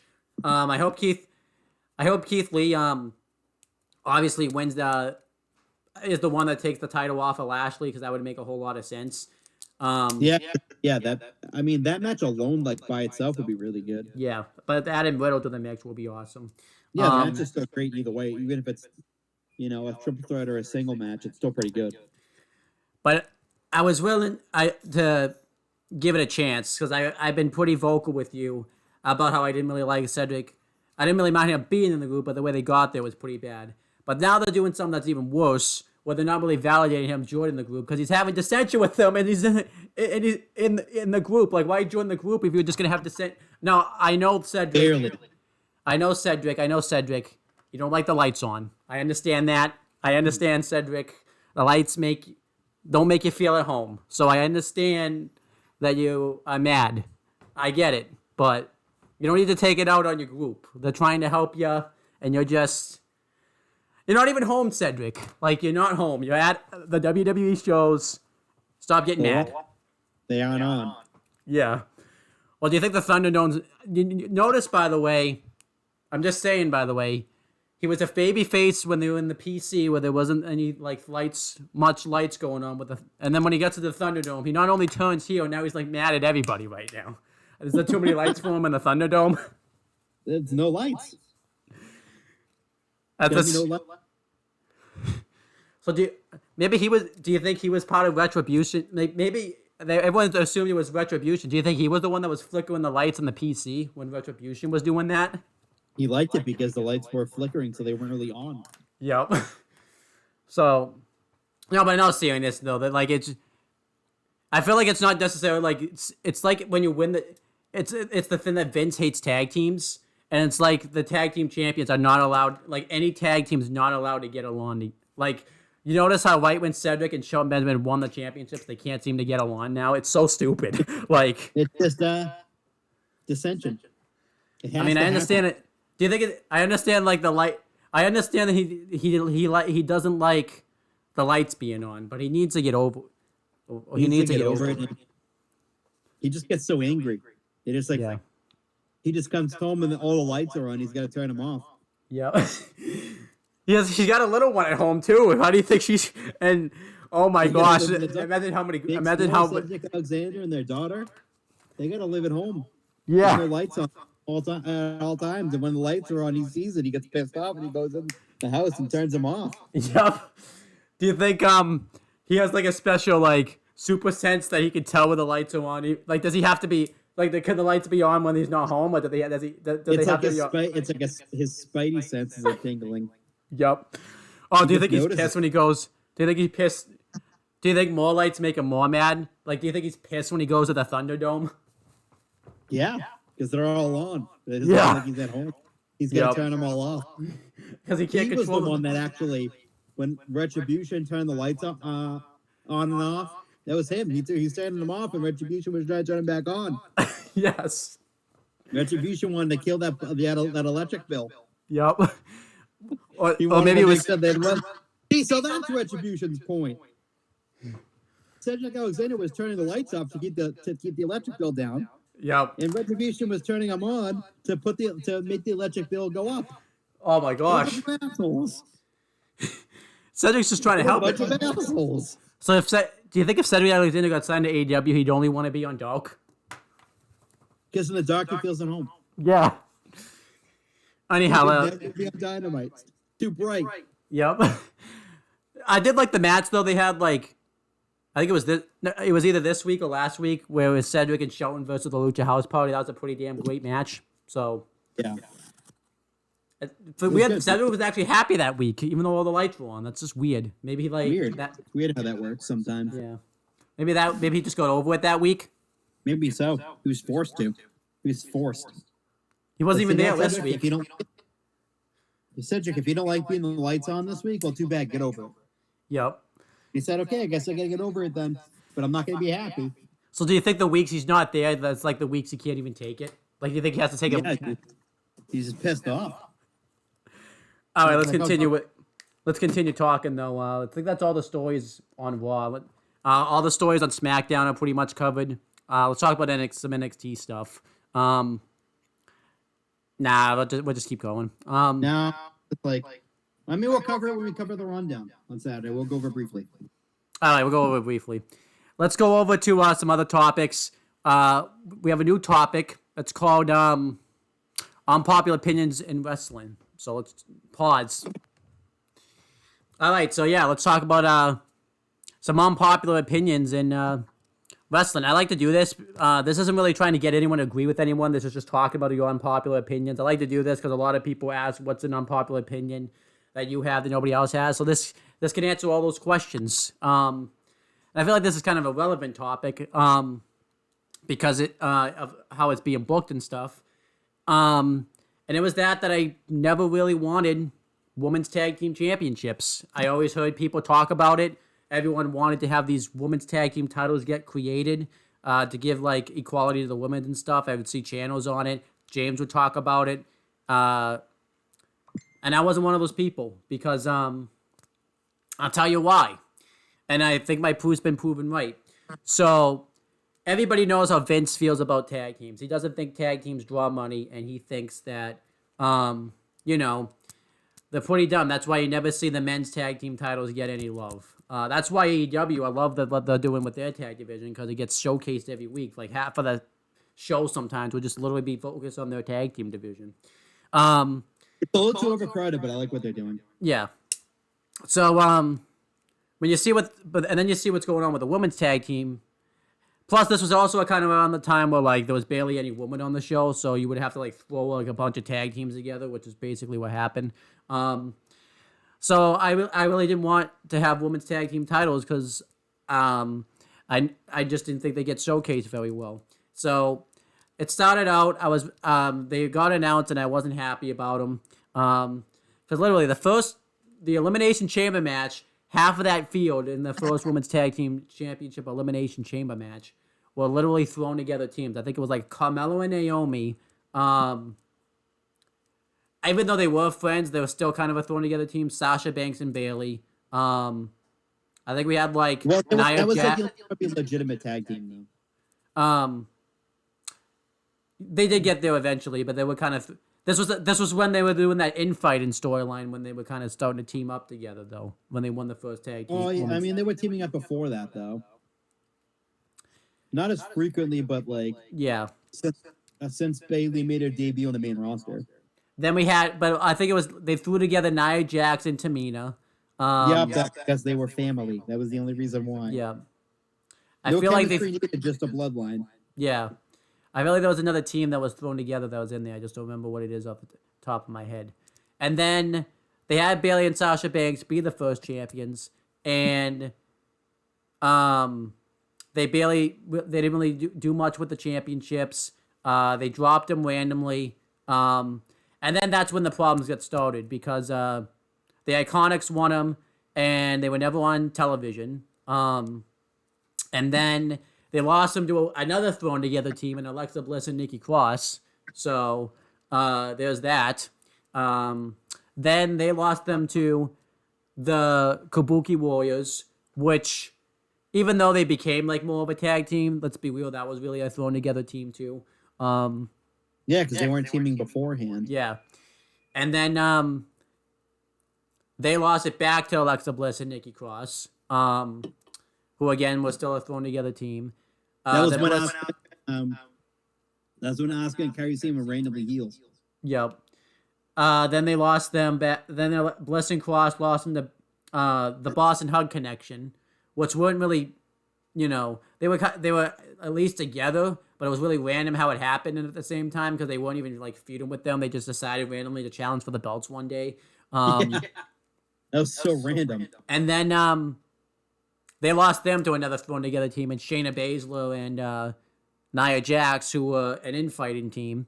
And then they lost them to a thrown together. Still are. Then they lost them to a thrown together team in Asuka and Charlotte Flair. So that's also like a lot of the teams that even win these belts are just thrown together teams. They're not really a real tag team, and all the real tag teams that they have, they keep breaking up. They keep breaking up the icon. They broke up the Iconics. They broke up the Wyatt Squad.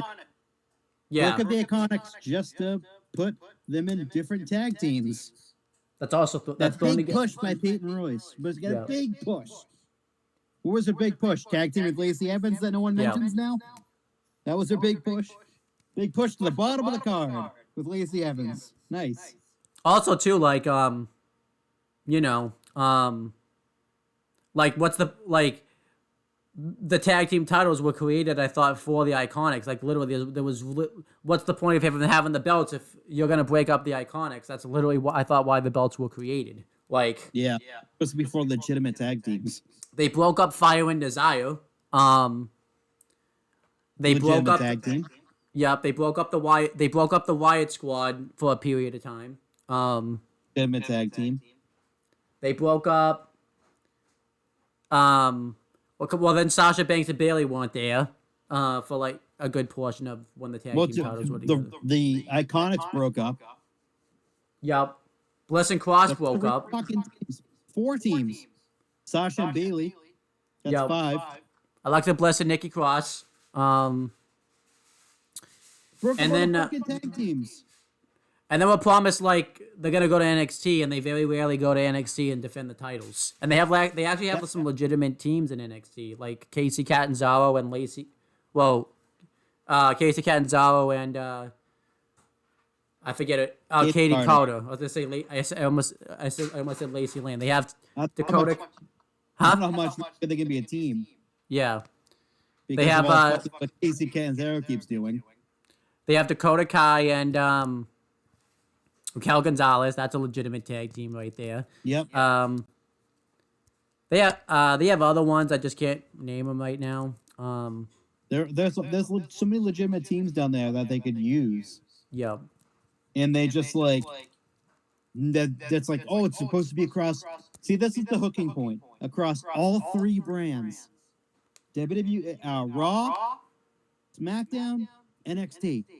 Yeah. But guess what? The 3rd brand just doesn't exist. Yeah. Wait a minute. That was the selling point. You took away the interest.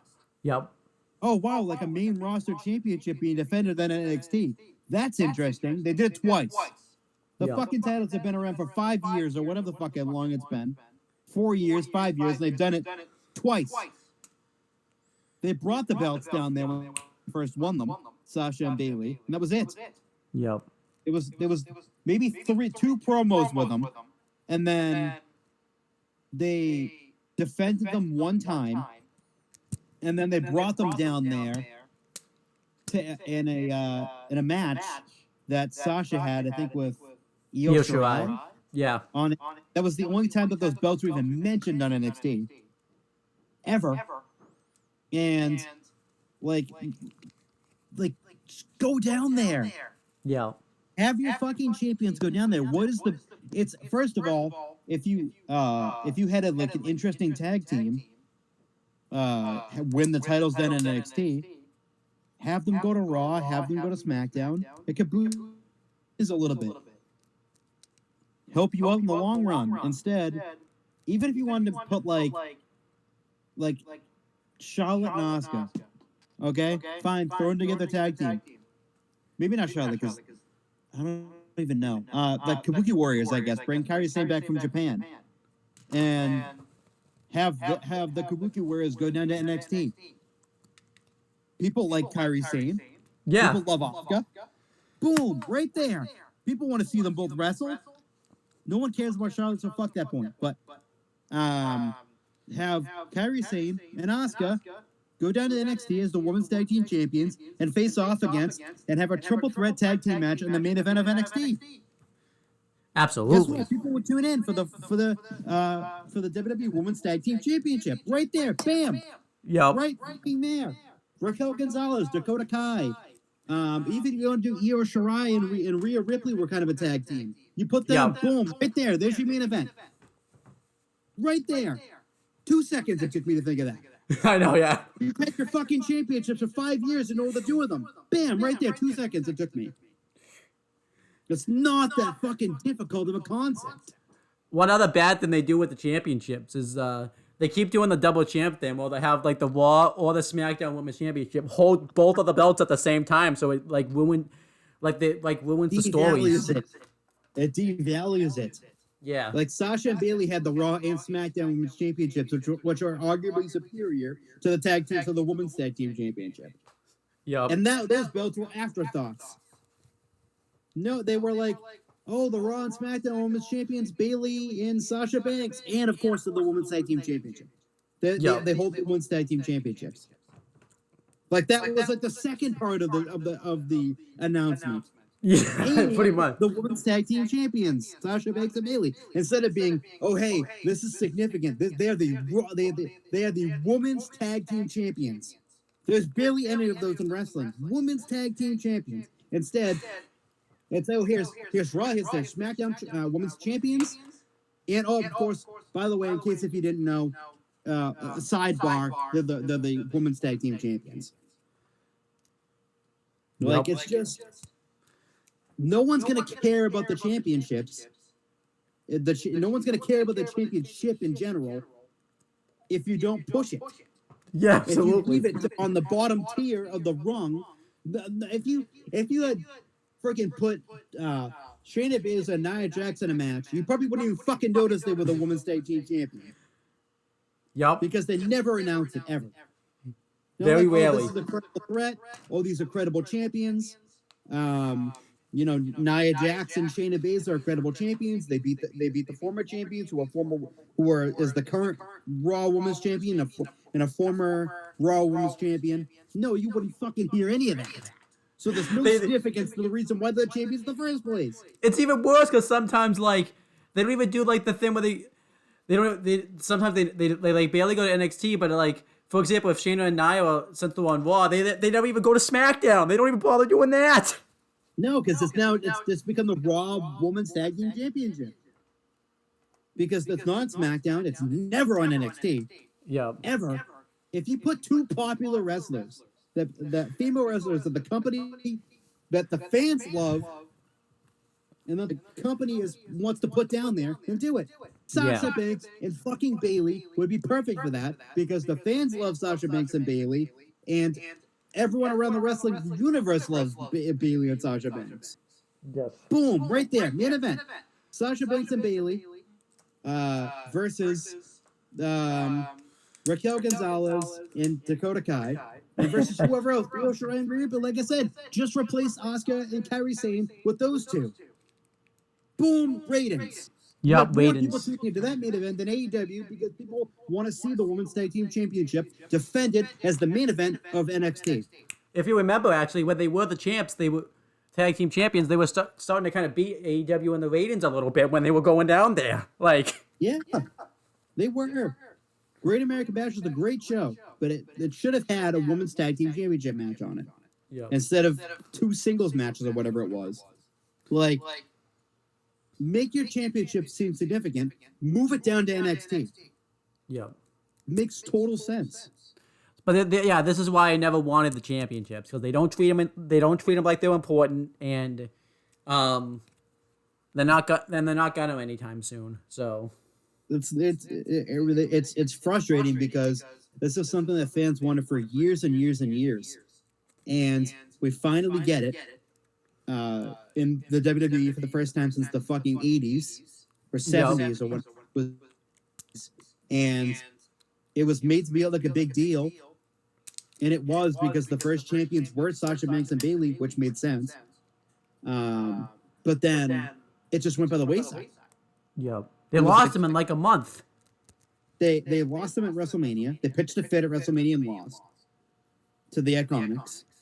And the Iconics never defended the championships. They were never defended them. Never appeared. Joke and not credible champions. Like if you watched like they were the only legitimate tag team that won the championship. Yep. And I get it, they're comedic heels, but at the same time, they never seem like credible champions because they look comedic. Yep. Not like it's Santino winning the U.S. Championship and, doing the comedy shtick with that. It's the United States Championship. It's a lower tier championship. No one cares about it. Whereas, like, this is what they're trying to push forward as significant to the men's tag championship and the men's and women's heavyweight championships. Yeah. You're trying to push it to the upper echelon of the company, and you're having the Iconics out there every week doing comedy shtick with it and never defend titles. I think they went 100 days defending titles. Yeah. Like, how? This is your new tag team champions, and they never defend the titles. It was even worse. They never appeared, and when they lost the titles, they were like the first team eliminated too. Like stupidity at its finest. Yeah. Not only were they never on television, they were quick to take the titles off them too. I never and that's why I never wanted them, because I knew the WWE was gonna treat them this way, and no one else. I agree with your opinion. It's like, it's so true how shitty they've been treated. Yeah. Like, honestly, no one wants to see Nia Jax and Shayna as the women's tag team champions, but they have nothing else. Yeah. Because they refuse to go to other brands. Yeah. So it's become solely on Raw. Yeah. Which is stupid, because that wasn't the whole point of it to begin with. Because there's no tag teams on Raw. It's just a combination of Lana and whoever the fuck else she wants to tag team with. Yep. First it was Asuka. Now it's Naomi. Who's it going to be? Natalia again? Speaking of which, by the way, they're going to bring back Tori Wilson? Yeah. Speaking of which, by the way, wasn't Naomi on SmackDown before? I guess so. Before she left, I think. Oh. I think she was. Wow. No, anyhow, that was my unpopular wrestling opinion. Is that I never wanted the women's tag team championship. So, next episode, Chris is gonna pick his unpopular wrestling opinion. So, let's see if I agree with him next week. Maybe it's gonna be that he loved main event all along, and so. If they had put the tag team championships differently, would you have liked it? Yeah, if I had known, I would have admitted, with the Fiend, I would have said, I didn't like the Fiend at the start. And then when I saw more of the Fiend, I actually started to like it. If they had actually proven me wrong and booked the tag team titles correctly, I would have said I was wrong. They booked them correctly, but I didn't like the women's tag team titles because I knew they weren't going to book them right. Yeah, I agree with that. I was excited for it at the beginning, but now it's just an afterthought. Yeah. And it's been an afterthought for years. Absolutely. Yeah,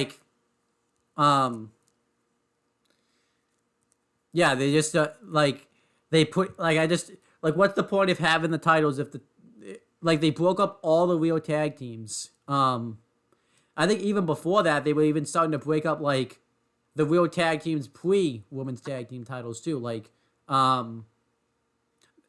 I remember that was when they brought them in, they were at that point when they were starting to build up, breaking up Mandy Rose and Sonya Deville, right when they brought the championships in too and stuff.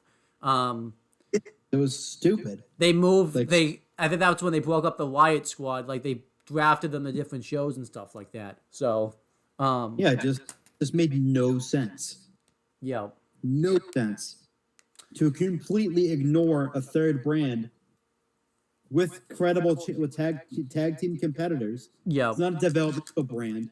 It's not a third tier brand with superstars fresh out of the fucking performance center who don't know how to work. It's you picked for so long, you picked the cream of the crop of women's wrestlers from all over the fucking world to come on to help establish your NXT brand. I was also mad because the way they even went about crowning the champions was really bad too. They should have done a tournament versus having the Elimination Chamber match. and made it like a big deal. I think they could have done it better if it was like tournament style, and then the final two were in the Elimination Chamber. Well, final six, you mean? Final six. Yeah, that would have been bad. Like have the field be really long, like really big, and then cut it down to the final six for the Elimination Chamber.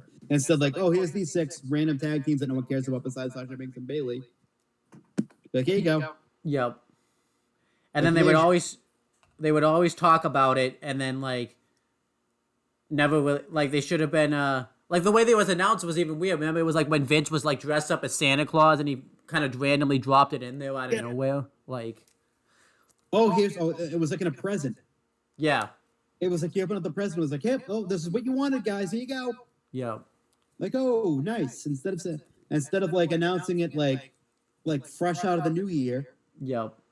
And like on the first Raw of 20 whatever the hell it was, and like, oh, like we're gonna have, you guys have been asking for it. Here is, the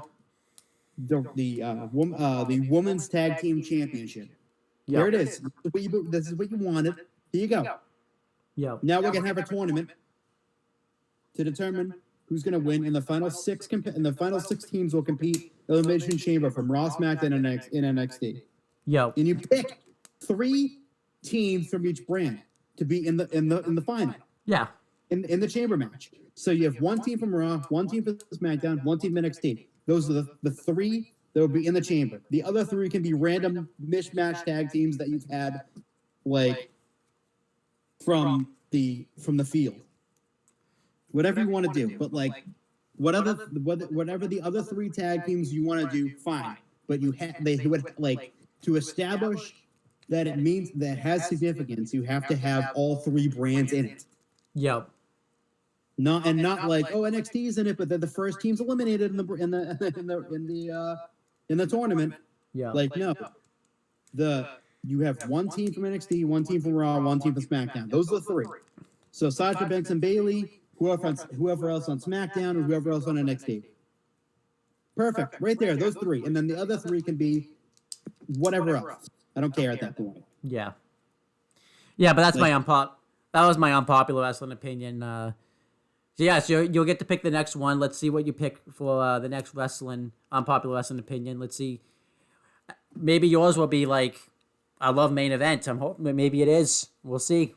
You will never hear those fucking words come out of my mouth ever. Oh, I'll find a way. I'll find a way. No, you won't. No, you won't. I'll leave. Pause.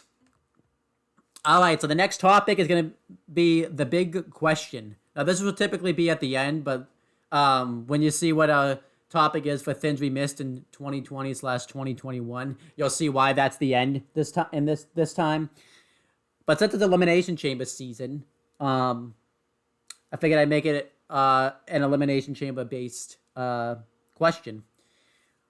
What, in your opinion, is the best Elimination Chamber match ever? Ever. Yep. Man, there's been so many. Yeah. I really like the first one. Same. Like, that's a really good. Yeah. Like, love it. It had everything. Hello? Fuck up match. You have to repeat it. You cut out. You cut out for like a second. Chris said that there was a lot of fuck ups in the match. Yeah. And like Kane wasn't supposed to come out when he did. And I think he said that Shawn Michaels wasn't originally supposed to win. Yep. So, but other than that, that's probably one of my. I loved it. Yeah, it's awesome. I love it because it was unique. It had a great story where I like it. In a way, like, it wouldn't work, but the fact that Triple H kind of had to go through hell in the beginning because he was like such a big heel, he was putting everyone else through hell, that it actually worked. It did. It made sense. I liked how like they utilized Kane in the match, where like Kane was like the big dominant monster, and it took like 3 guys to hit his finish on him to get him out. It was kind of the first. I feel like it was having Shawn obviously win at the end was awesome. It was kind of cool because it was like all of the guys that Triple H like feuded against. He had to kind of go through in one match. Because he had taken the title from Chris Jericho. He had feuded with LVD. He had feuded with Kane with the feud we don't really talk about. The LVD, and then Booker T. He was kind of starting to feud with. It actually kind of set up like Chris Jericho, Shawn Michaels out of it. So it was really damn good. Other ones if you had said I wouldn't have argued with is because I figured we should talk about them.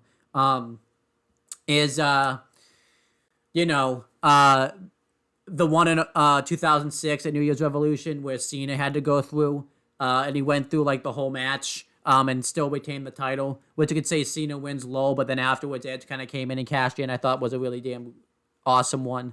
Agree with that.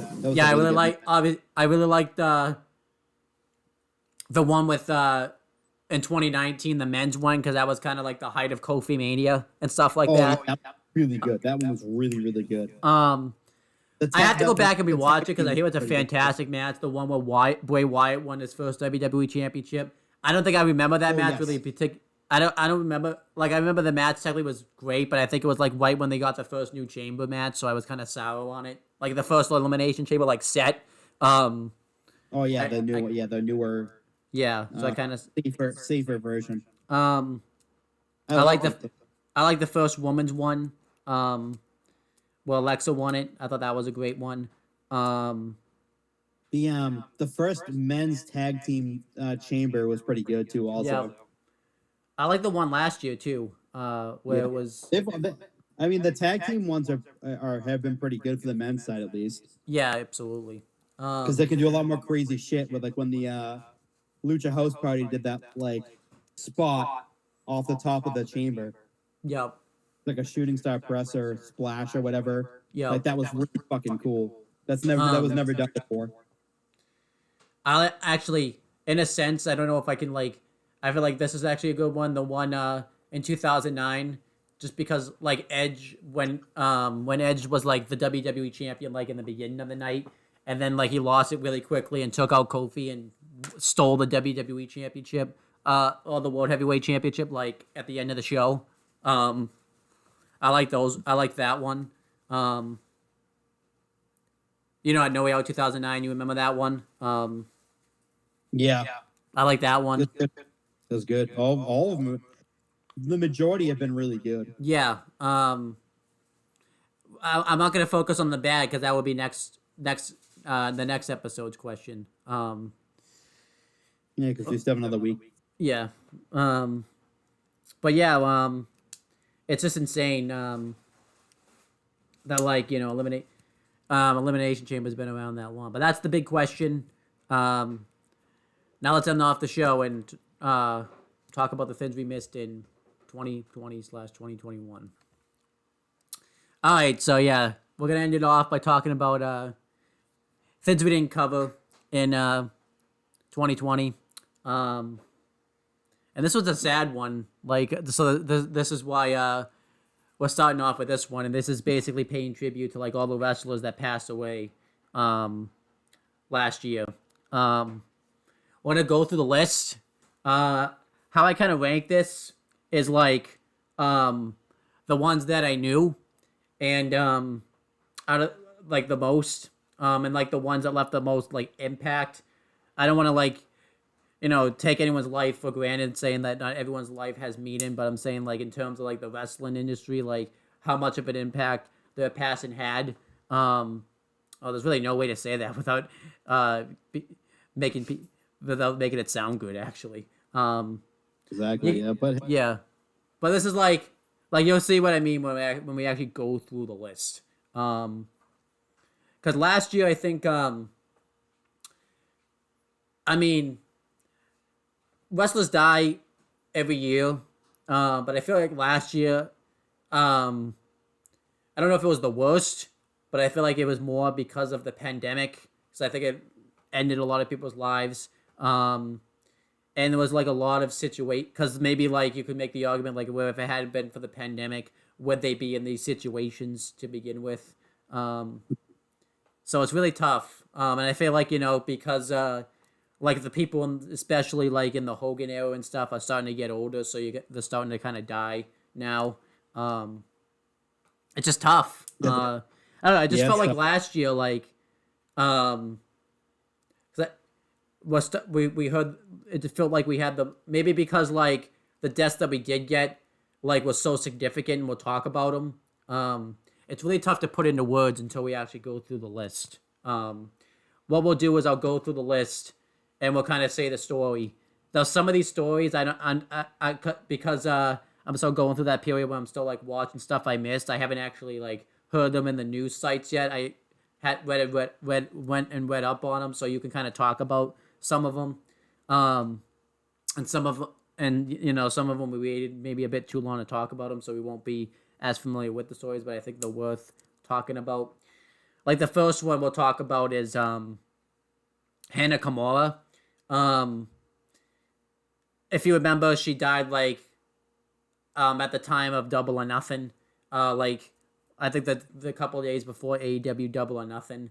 And she was like wicked young. I think she was younger than us, right? She was like 22 when she died. He was really young. Yeah. And that's like a situation that really sucks because that was someone that was so young that really was like just starting to make rounds in the wrestling business. She was part of the first women's match in Wrestle Kingdom 14 and in Wrestle Kingdom in general. But unfortunately, her death was really sad just because it could have been avoided. Because apparently what happened, I guess from my understanding, she was on some type of like reality show where like they probably did it as like a storyline or something where they had like somebody wash her gear and she got really upset about it and like lashed out at this person. And I guess that episode had aired or something. And a lot of people heard about it and like went off on her on social media and stuff. Like she was probably getting DMs, she was getting tweets, and I think like she started to make like really strange tweets like about the situation. And I think like Kairi Sane and Asuka like tried to reach out and try to help her and stuff. And then obviously she eventually took her own life, and that just really sucks because it just shows how bad like social media is for the wrestling business because her thin probably shouldn't have talked about it first now that I think about it. But like her death just really could have been avoided because it just shows how bad fans can be and stuff like on social media and stuff. Yeah, exactly. It was just an awful situation. Yeah. And it was like, someone who I think it just makes me frustrated because like it was someone that had like because some of the other people we're going to talk about, it's sad, but they've lived their lives, they've done what they've done in the business, minus maybe the last 22 years old, so it's like she had so much longer of a life to live, and she was like getting up to like the upper echelon of women's wrestlers in the world, like, and especially like in her home country of Japan, like she's up there with like Asuka and Kairi Sane and Io Shirai in terms of like the best wrestlers like come from that country. So it's so fucking sad. Yeah. I think what the worst part about it is when I saw stuff about this situation, because they don't have, we have the ability of hindsight, which I wish we didn't in this case, where like they were hoping that people were going to learn from this. What sucks the most about it is no one's learned from this situation. They still do this type of stuff. I mean, we literally just had like a situation like in August where like someone tried to kidnap like Sonya Deville, like yeah, well that's just it's just Yeah. Just crazy. Like Brandy Rhodes is had to deactivate her Twitter because she's been getting racist remarks. You know, um, I mean, like Just don't care enough. Kayla Braxton has come out like about how she got COVID and stuff, and everyone chastised her for like showing up to work anyways. The fact that she should have died because it's just bad. Like no one's learned from this situation. You know, The wrestling industry, in terms of like the fan base industry, is so toxic. yeah, Toxic. Awful. yep. It's just It's just bad. just So needs to stop. yeah, the next one like I said, that was probably not the best one to start off with in hindsight. The next one's I put You gotta go in order. yeah. Bob Armstrong though, passed away like in September last year. He you know, obviously he's the father of Road Dogg and Scott Armstrong, so he kind of paved the way for them. And it's really crazy about him because like he was like 80 when he died, and he was like diagnosed with like skin cancer. I think like 4 years or something before that, and like refused treatment and still went on to not skin cancer, bone cancer, because there's a difference. Bone cancer, yeah. And he was still wrestling. And yeah, that one's pretty sad too. But I think it's something to be said. Full life, though. Huh? He lived a full life. Lived a full life. I think it's something to be said that like, maybe we could debate whether or not he should have taken the treatment, but that's his choice. Maybe he didn't. Maybe, but like you know, he paved the way for a lot of people in the wrestling business. But I think that one's that one's kind of a sad one too. But you know, he got to live a full life. And I think it's pretty damn cool that like he was still wrestling at, like in his 80s and stuff. So, anything else you want to say about him? Good guy. Like his sons went on to become pretty damn good wrestlers. Yep.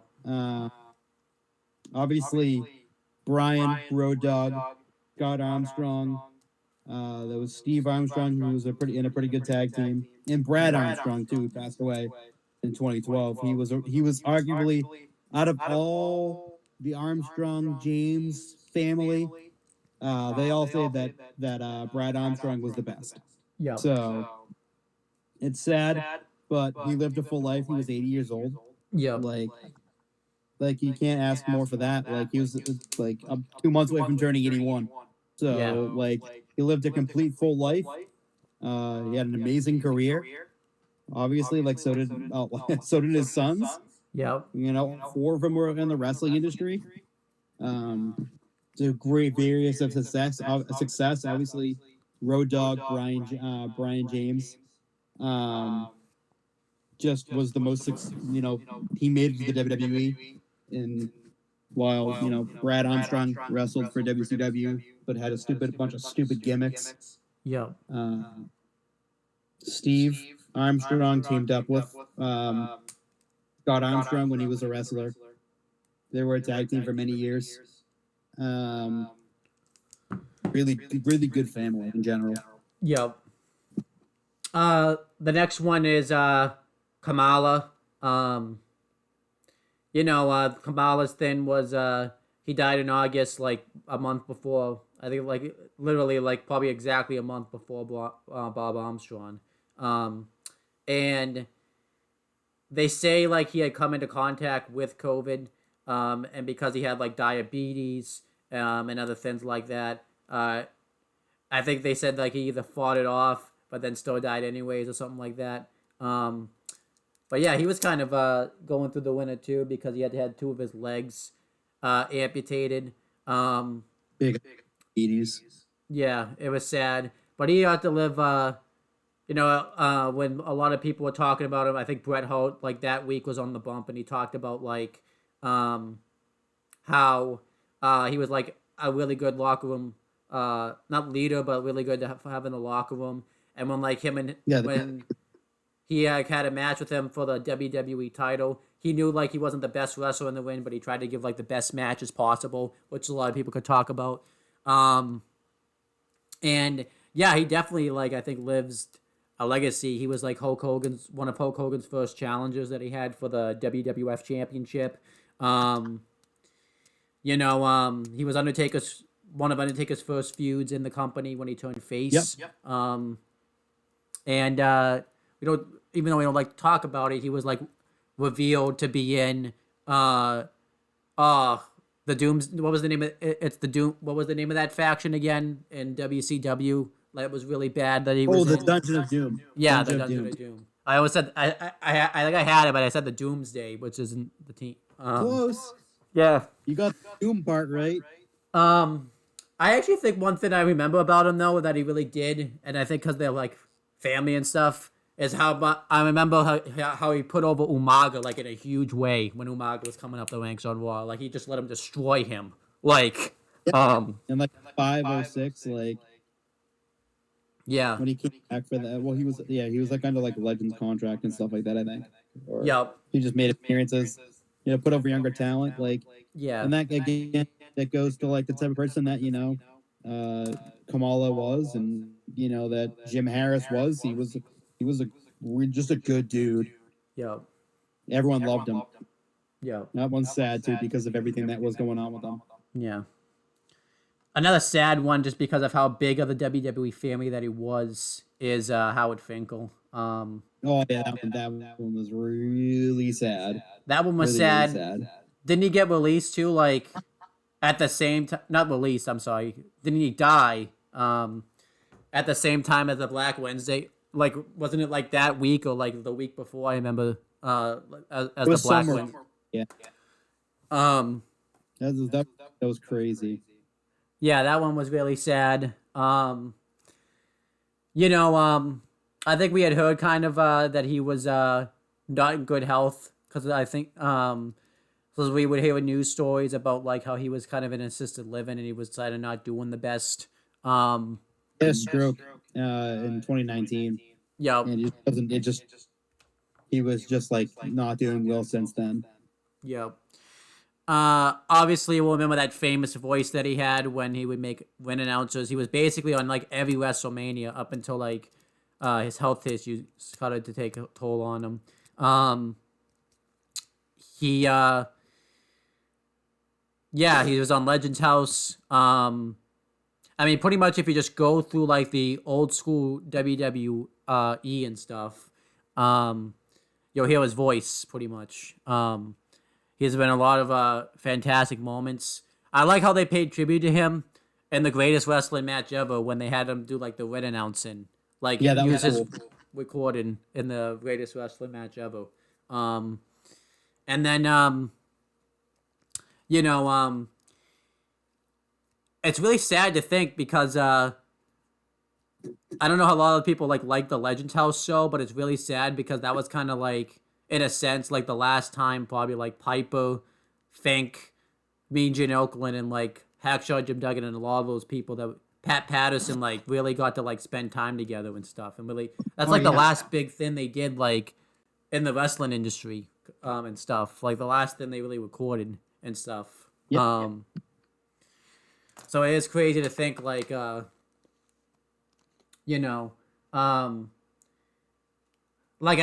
would be like a fun retro to do someday, is to go back and because that's the last time you really see all those guys together and stuff like that. Yeah. Anything you want to say about how the Fink?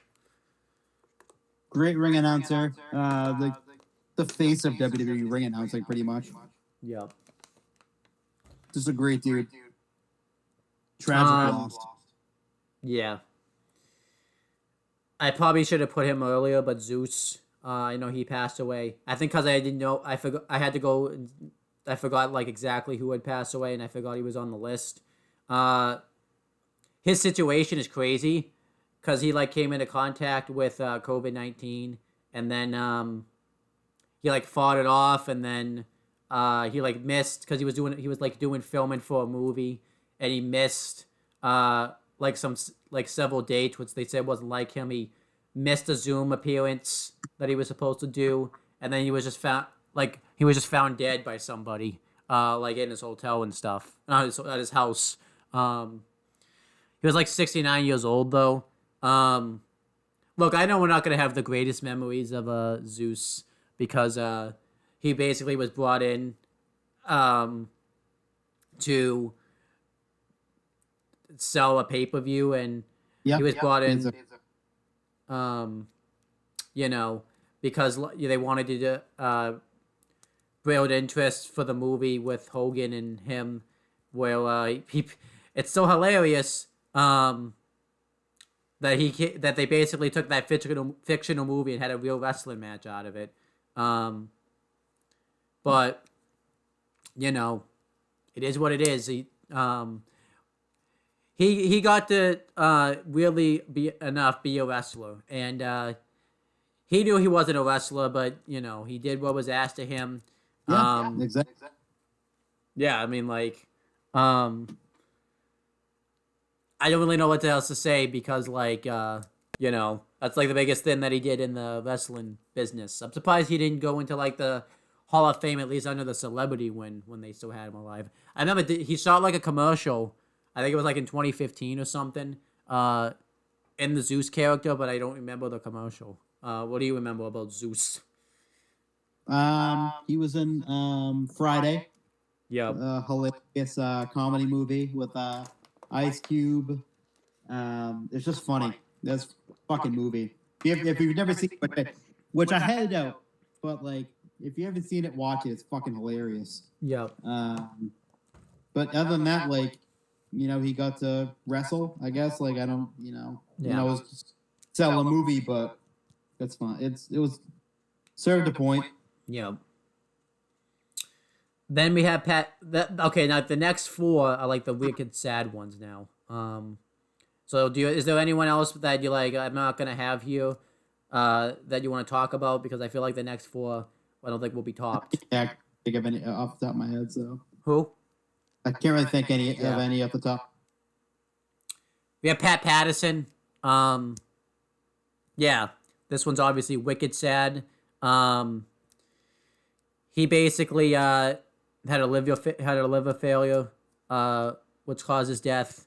Yeah, it's just really sad because like he was still pretty active like in the industry, doing stuff backstage. He was the creator of the Royal Rumble match. First Intercontinental Champion, which he won in a tournament that never happened. Never existed. And he was one of Vince's stooges. The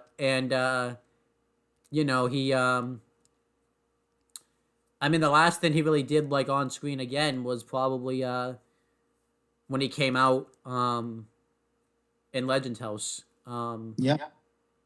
Which is kind of weird because like I always thought that was kind of a weird thing because they acted like they were surprised about it, but maybe thinking about it some more, they didn't expect him to actually say it in terms of like on what cameras were rolling and stuff. Very private that he was that he was gay. It was very private. I mean, people around the wrestling world knew, like in the business, but not like Vince didn't know. I know there's like stories about him that he did not the greatest things backstage that that probably shouldn't be shared. But I'm not really gonna dive into those. Not something I really want to talk about. Yeah, it's tough what his legacy like truly will be.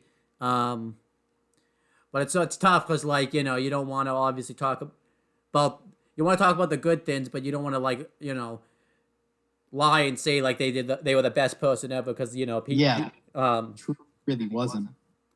But what he did for the industry and stuff like really can't be said. Like we wouldn't have like without him there would be no Royal Rumble match. There'll be no he started off what it was like to be like the workhorse champion in terms of the Intercontinental champion in the WWE. So, what about you? What do you have to say about it? I covered everything, Yeah. not getting into touchy subjects, but like he was pretty big for the wrestling industry, and it's a sad loss, but it comes with that baggage too. There's a lot of baggage there. Now we get to the one that's like these next three I think are really sad because like Animal is really sad to me because like he had a heart attack like on his honeymoon, not honeymoon, on his something anniversary. It was his anniversary, yeah. Yeah. His wedding anniversary.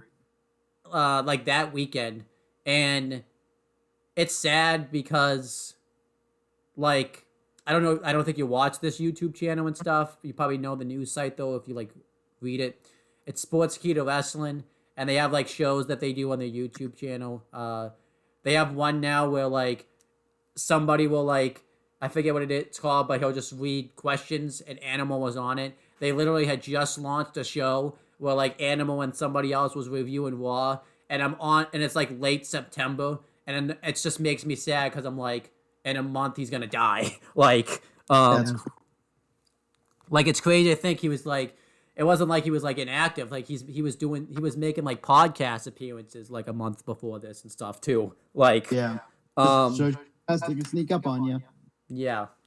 I mean, obviously, why don't you talk, since I've been taking the spotlight talking about like their careers and stuff, why don't you talk about what you remember from Animal? This one was a real shocker, and it was because I had just seen a picture that he had posted beforehand of like earlier in the day, of him and his wife, even on Twitter, like him and his wife like on their honeymoon, and it's just not the honeymoon, like you said, anniversary, and they've been married for so many years, and his son James was a football linebacker at Ohio State, and eventually NFL for a very long time, and a really good one too. And it's just really sad to know that he died his anniversary of his wedding, and what he meant to the wrestling industry in terms of like they had the Road Warriors, Legion of Doom, whatever you want to call them, were the best tag team the wrestling industry has ever seen. Yep. So prolific, so active in all companies from Japan to North America, and they just, it was an incredible tag team. And the one thing I can say is that they're reunited right now in heaven together for the first time since 2003, and it's just so sad that both of them now are gone and that tag team is no longer on this earth anymore. Yep. It's just so sad. Yeah. Like Road Warrior Hawk was like an uncle to his kids. That's how close they were. They were like brothers. They were like family. Yeah. And he lost a brother, and now they're back together again. Yeah. They're kind of like the first tag team, like that kind of like a powerhouse tag team too. Like you wouldn't really see like two big jacked up powerhouses really be a tag team. It was kind of known as like a technical sport with psychology, but they kind of changed the industry when it came to that. Like the influence is still being felt with the Tower of Doom spot that they kind of innovated, but people will change up now and stuff like that too. Yep. Like, and the Dudley Boys doing the Doomsday device as a tribute to them for like the rest of their career. Yep.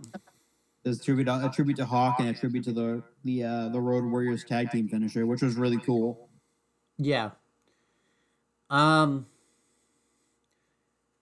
Yeah, this next two though, let's start. Yeah, this next one to the funny thing is, I'll just talk about these next two. Like, we've known we were going to be doing this, and I knew eventually at some point we're going to talk about this. Because I've had, like, a long time. This next one I've had a long time to plan out for, and that's Shad Gaspard. it's just so tragic. Pretty much him and his son went to the beach, and they were swimming out in the like in the water, and a wave just came and like took them. And It was a riptide. yeah, riptide. And, all right, that's just like if you get caught in one of those things, Yeah. you're very little survival rate. I can tell a story about this because I was at the beach once, and I don't know if this is exactly the same thing, but one time all of a sudden, yeah, I was like, we were just playing in the water and stuff, and then all of a sudden, like, I think a riptide came and hit us, and like we were almost up over to our heads, like struggling to like swim back and stuff. I mean, like, I don't know if we definitely didn't get pushed as far as like Shad and stuff did, but it's scary when it happens. Like, it is pretty fucking scary. Like, you can see it too. Yeah. Like in the water, you can see the riptide underneath the water, and it's fucking scary as hell. Yeah. So pretty much what happened from there is like, they went missing, and then I think they found him, and Shad said, "Take my son," pretty much. Yeah. And pretty much they took his son, and Jay, if you really want like the full in-depth story about it, a really good podcast to listen to is a Chase and Glory podcast with JTG, because he really goes into detail like about the search, about what was going on and stuff like that. And they're like, that's another thing too, is they just weren't a tag team. They're like Ant and Hawk. They were like brothers. Yeah. They were so close. They were around each other all the time. Yep. JTG, yeah, he goes into detail about it. Eventually, though, his body... I remember hearing about this, and we were talking about it, and I think this is like when everything was just really going bad in the wrestling industry, because this was when COVID was like still kind of like fresh in the quarantine. The Black Wednesday releases had happened. I just wanted like something positive to come out of some like in the world. I was really hopeful. I had a feeling I knew what was going to happen. Yeah. I just wanted something positive, that he was gonna get like found or something like that. Once you hear Ocean and Missing, it's game over. Yeah. Game over. You almost never get found. Yeah. Or you get found but you're not alive. You're dead. Like, not like, oh, he went to the beach and he went missing. Yeah. No, people, it's you get pulled in and it's done. It's game over. Yeah. For the most part. I mean, you can get out of a riptide if it's not too strong. Yeah. An undercut, but like, he must have been in a really, really strong undercurrent if that happened. Yep. It's just, he went out. You know, his wife Selena obviously sued, but for wrongful death, I think, or something, like not trying to save her husband. But at the same time, Shad went out the noble way. He saved his son. He saved the most important thing in his life, which was his son. I think there's a lot. There's a lot to be said about that, because that's just like, his son obviously is fatherless now, which that's a tough thing when you're 10 years old now. Now you don't have your dad anymore. Yeah. Someone who were insanely close. Obviously, it's his father, but like now he's 10. He has a 10-year-old son, and there's no dad there. Like that's just insanely sad. I think a lot. I feel like, as sad as it is, like I think the good thing about it is that his son will remember like that his father risked his own life just to make sure he could save his. I think it's a good thing to remember. Just like any good father would do. Yeah. Save their children before they save themselves. And they could have saved Shad, but at that point, I don't know how far into the riptide he was. Yeah. But for him to put his son's life before his is just a noble way to go out. Shad and then you heard Shad Gaspard, like, was very uplifting in just in life. He's JTG beloved by actually talked about a story like where him and Shad like weren't talking. And he like got stuck out on the road somewhere, like ran out of gas and stuff, and he like called Shad or something, and like Shad called like a AAA for him, like even though they weren't speaking and stuff like that. Yeah, it goes to show the brotherhood that people have. Sometimes you might not be in contact, and you might not be talking, but they'll know something's wrong, or you call them up and they'll be there for you in a heartbeat. Yo. MVP talked about like the emotional moment him and Shad had together when Kofi Kingston won the WWE Championship. Yep, all over the internet too. Yeah, they were at the bar, and when Kofi won, they just started crying. Yeah, because it was the first full black WWE champion. So yeah, it's just really sad. Like there was even talks like where GTG said they were talking about coming back to. Like they were in talks about coming back with WWE and stuff. So, that's sad. Yeah. That's just like that would have come back. It's really sad to think too. Like, one thing that kind of pisses me off. He was on the bump like shortly after it happened to talk about it, and they gave him like 5 minutes. Like that's it. Like you need more than that. Like your fucking best. Someone who was so intent, like had so many friends in that locker room. Yeah. And was so beloved by pretty much everyone in the industry that everyone came out and almost everyone in the industry came out and said what a great guy Shad was. He was such a great friend. Yeah. They weren't bullshitting or they're fucking straight serious. Yeah. And then we have the worst one. Luke Harper / Brody Lee. This one's still being felt because I'm like watching his segments like now, and it's like crazy because he's like in like the one of his career with like the TNT championship and things like that. And it's like this one stings. This one really, really hurts. Yeah. Even still, it's been a month and a half roughly.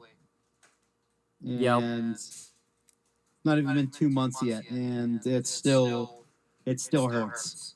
Yeah. Losing him was a gut punch. And I think everything that's happened from that, the tribute show that AEW put on was phenomenal. Yeah. The tribute that WWE did and the WWE Superstar did for him was tremendous. Yep. What both companies, well, most specifically AEW, but the Superstars in WWE are doing for Amanda Huber, John Huber, Brody Lee, Luke Harper's wife is amazing.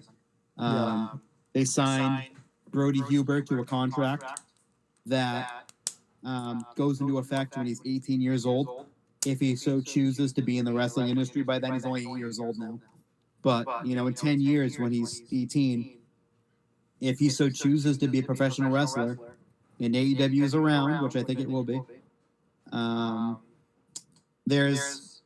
he has a contract to wrestle, thanks to AEW, which is awesome. Yep. So he has a chance to make an income and a living for his family in the future. It's just amazing. WWE put out some great tributes themselves. There's a playlist. They did 2 tribute videos for him that you can find on their YouTube channel. They did the In Memoriam for him. Xavier Woods did the tribute that night with the and then the clothesline, the discus clothesline, which I thought was awesome. Yeah. And then Tom Phillips was also paid tribute to him by saying, Luke Harper like clothesline. Those were some of his best friends in the world too. The New Day, Eric Rowan, Cesaro. They were all on It's Heather Breeze. and Sean Yeah. Spears.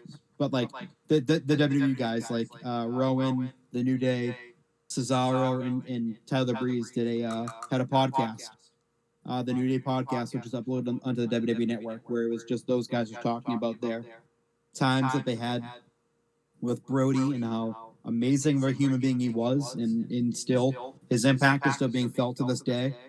There was a story where Rowan was super depressed, going through a divorce, and was on the road, and Brody Lee was there for him every step of the way, and it just shows you the brotherhood.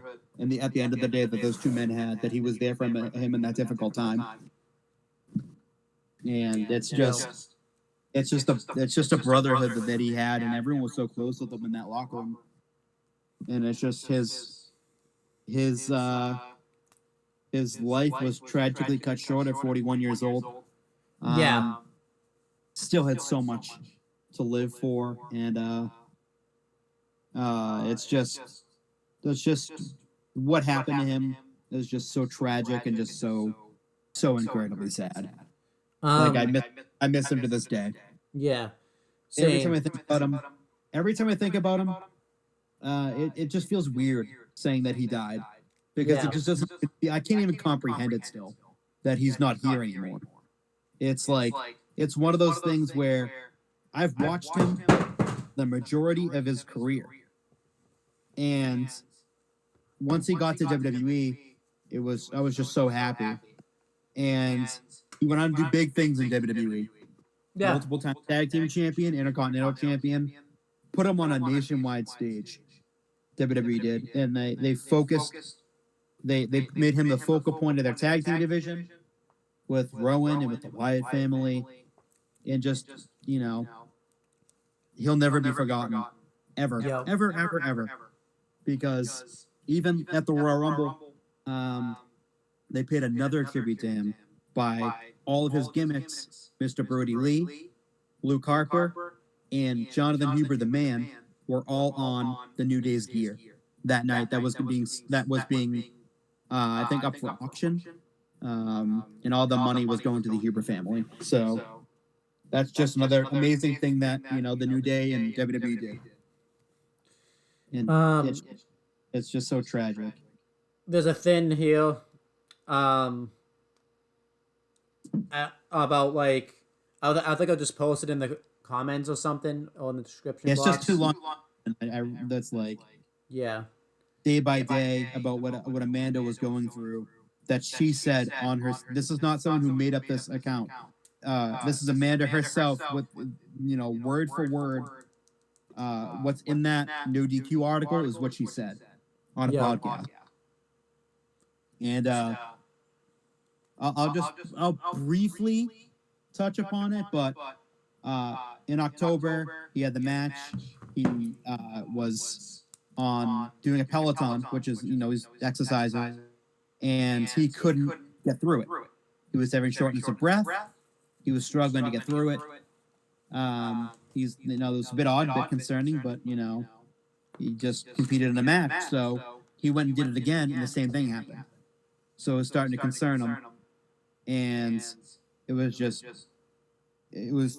the hospital in late October and never left the hospital. He had his ups and downs in the hospital, and the last words he ever spoke to his wife were for Halloween. I think it was like a day or two before Halloween, and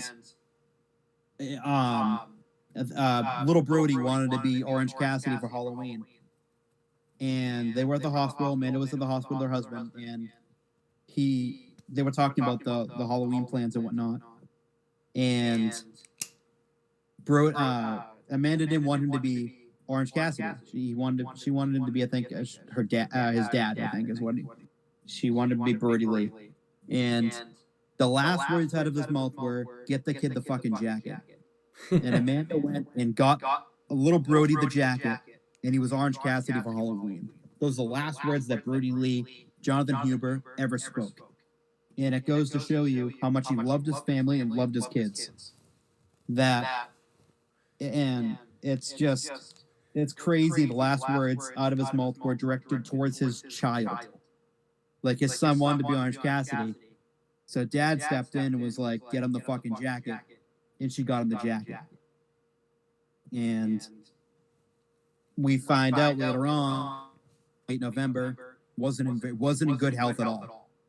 And then in December, it was like late November, early December, the nurses started planning for his death because they could see it was coming. He wasn't really recuperating. And they told, it was like December 1st or December 2nd, they told Amanda, start planning for the death date, which is just like, I can't even comprehend that. Like what that must, and the nurses are telling you that, the plan for your husband's death. And, everything just started to spiral. He had a panic attack and that made it worse. I think he had 2 panic attacks in the hospital and just made it even more, it made it worse. And eventually at his death on December 26th, the day after Christmas, she knew that it was, coming to his life was coming to an end, and she had some of his best friends in the entire world come and see him one last time. It was Sean Spears, Tyler Breeze, Xavier Woods, and I believe it was Big E were the 4 who were there. No, I don't think Kofi was there, but the 4 of them were there. And they saw him during the day, and, you wake up on December 27th, and Brody Lee died. It's like, it was just so shocking. And I remember I woke up early that day, and Carl Anderson, that's the first thing I saw, was Carl Anderson posting a tribute to Brody Lee. And I was like, what the fuck? I'm like, why is he posting, like, I think it was like 5:30 in the morning, and it had been from like 4 hours ago. And I'm like, what's the significance of this? Like, why is he posting something about Brody Lee? And I searched him on Twitter, and I saw that, and my jaw dropped. I was like, no fucking way. The words out of my mouth, I almost screamed in my house at 5:30 in the morning, almost woke everyone up. But I was like, no fucking way. This can't be real. No, it cannot be real. And there was just a flood of just pictures and just remembrance of Brody Lee, Jonathan Huber, the man, and how great of a human being he was. And it was so shocking. It was so surprising. It caught us all by surprise because we thought he was out with an ankle injury. He was due to come back soon. And little did we know, it was an actual lung issue that, besides the ankle injury, I think he had an ankle injury to begin with. But it just, the lung issue, popped up, and don't know how it happened. Don't know how, it could have been. It wasn't COVID. That's the one thing that Brody did not die from COVID. So I don't want anyone fucking saying that, because he didn't die from COVID. Amanda said he had about 3 or 4 tests and all came back negative. Every single test came back that he took came back negative. She said that she wanted to be positive, just because she wanted to have some closure to know that what the actual cause of his death was, because no one really knew. And I forget what he actually died from. Like, let's see. It's a really long word. IPF, idiopathic pulmonary fibrosis, is a rare progressive illness of the respiratory system characterized by thickening and stiffening of lung tissue associated with the formation of scar tissue. It is a type of chronic scarring lung disease, and affects the function of your lungs. So, to know that he was going through that and he suffered through that, it's just like mind-blowing, and the fact that he had that and didn't know. Yeah. And, it's just, I can't help but sympathize with that family. Like, it's almost become like the wrestling community has become a part of the Huber family, because we love that family so much now. Not that we didn't before, but now it's like we've wrestling fans from WWE and AEW, Impact, all around the world. They've not become one, because obviously there's still animosity between fans, but when it came to Brody Lee, it was nothing but love and compassion and love for his family. he left behind little Nolan and little Brody, and to know that he left behind an 8-year-old and a 3-year-old. It's just insane to even think that. You can't even imagine what they're going through still. It's still hard. Amanda's very strong. She's a very strong woman, but it's hard still. It's still being felt because the Dark Order like pretty much turned face, which is great because of it. Because they can't be heels now because I think they tried for a week, but then realized that that wasn't gonna work. Yeah, no, it made sense for them just to go babyface. Yeah. Yeah, I remember seeing it on Fightful Select, posted it on their YouTube channel. I didn't know his real name. I just assumed his real name was Brody Lee.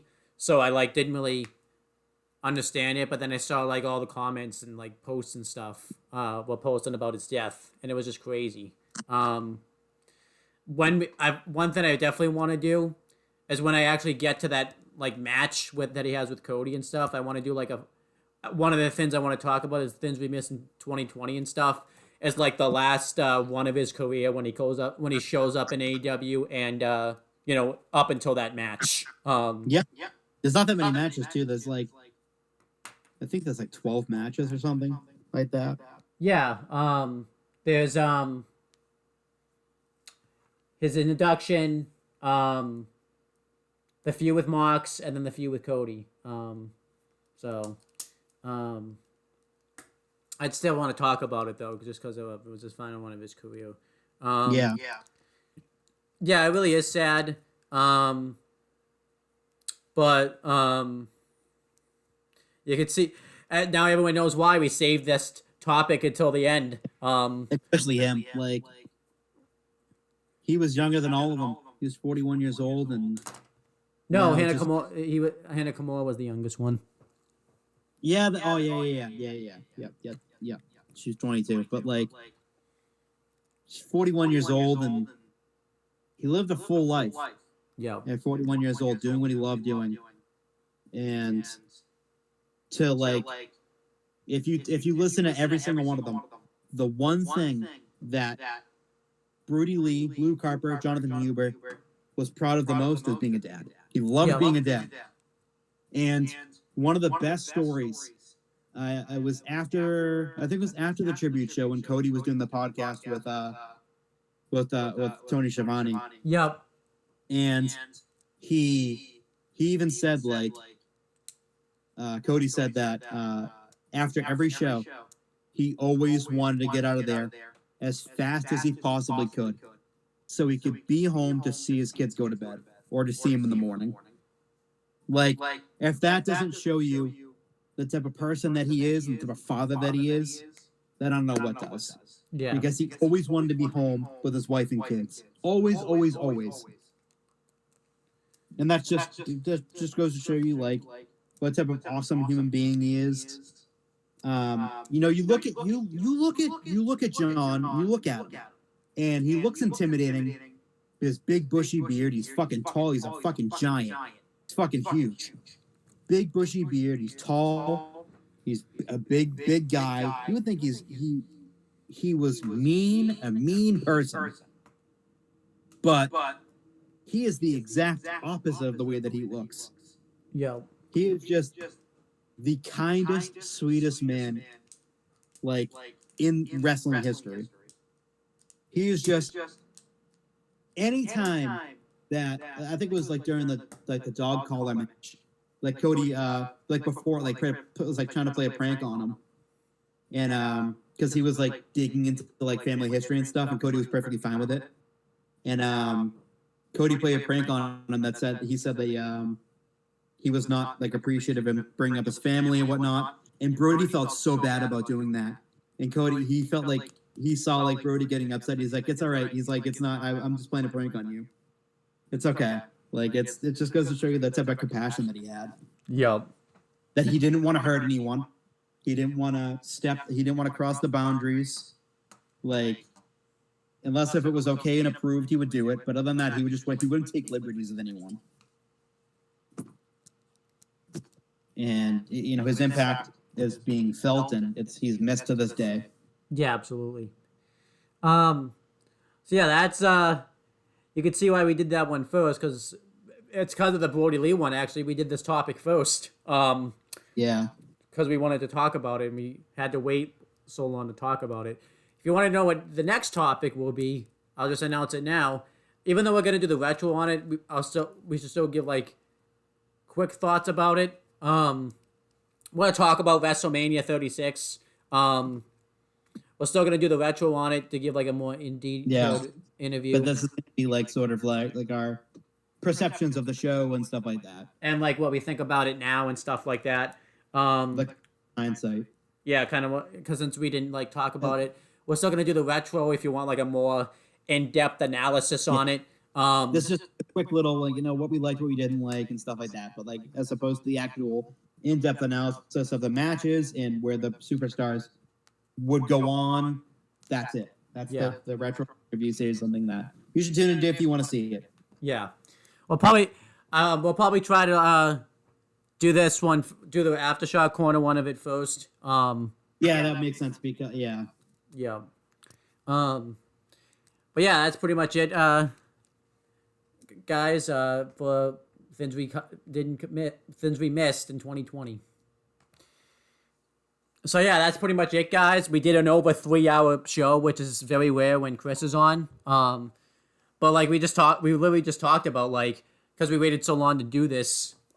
We had to basically like squeeze everything into one show. So, luckily for you guys though, that's just what the chapters are there for. You can just click on the stories you want to listen to. So, the next episode though, I don't know when we're gonna do it yet. How about that's your call, since you're picking most of the topics for next week for the next episode. To be determined. Yeah, to be determined. We'll come up with the day, and you'll see it pop up in your sub box. Yes, you should. Check out though. You're probably not gonna see this since it's so long. And the YouTube's uploading's been slow until like tomorrow though. So, check out though the Wrestling Rundown, which will be recorded Saturday, uploaded TPD. That should be a fun one. We'll be talking about all the NXT stuff. Impact and AEW. Check out I'll be making an appearance on the Jay Hebert Side 95 channel, whatever it's called. It's in the description. Where he's gonna do an Indie Force Extra, kind of do like a bit of a fantasy thing with this Impact Wrestling and AEW dealership. Guarantee you, all the WWE stars that contracts expire will be on that video. They'll all be there. For sure. Because they're all leaving. So, every one of them. And then check out all the other stuff on the Own the Talking Internet channel. I will plug that because me and Chris are playing SpongeBob Battle for Bikini Bottom Rehydrated, and when because he's probably gonna beat it before me at this point. Stop playing, 'cause I'm pissed off at it. Well, when we both beat it though, we'll do like a review of it. I've never done like a gaming like review really before, but I think that could be a Look out for it whenever it is that it's uploaded or recorded. It could be within the next month or 6 years. Who knows? Yep. And then that's it pretty much. So wait, you gotta plug your stuff. I keep forgetting. I forgot about you. Well, if you want to contact little old me with your Seth Rollins smile or whatever, the appropriate place to find everything that you need to connect with me, if you choose to, is in that little thing called the description box. Yep. Where everybody else's shit is, you'll find my 2 social media handles. That's where you'll find me. All right. And yeah, Yeah, that's pretty much it. I promise you, the next show will be. I mean, it was pretty positive, but like it's going to be positive the whole time next time. I I promise hope you. so. Well, Or I'm going to be the negative Nancy. Well, it depends on what you thought of WrestleMania 36. And if On the WWE. I'm going to be Mr. Negative. Okay. I'm going All to be right. negative. So yeah, that's pretty much it, guys, and we will talk to you guys later.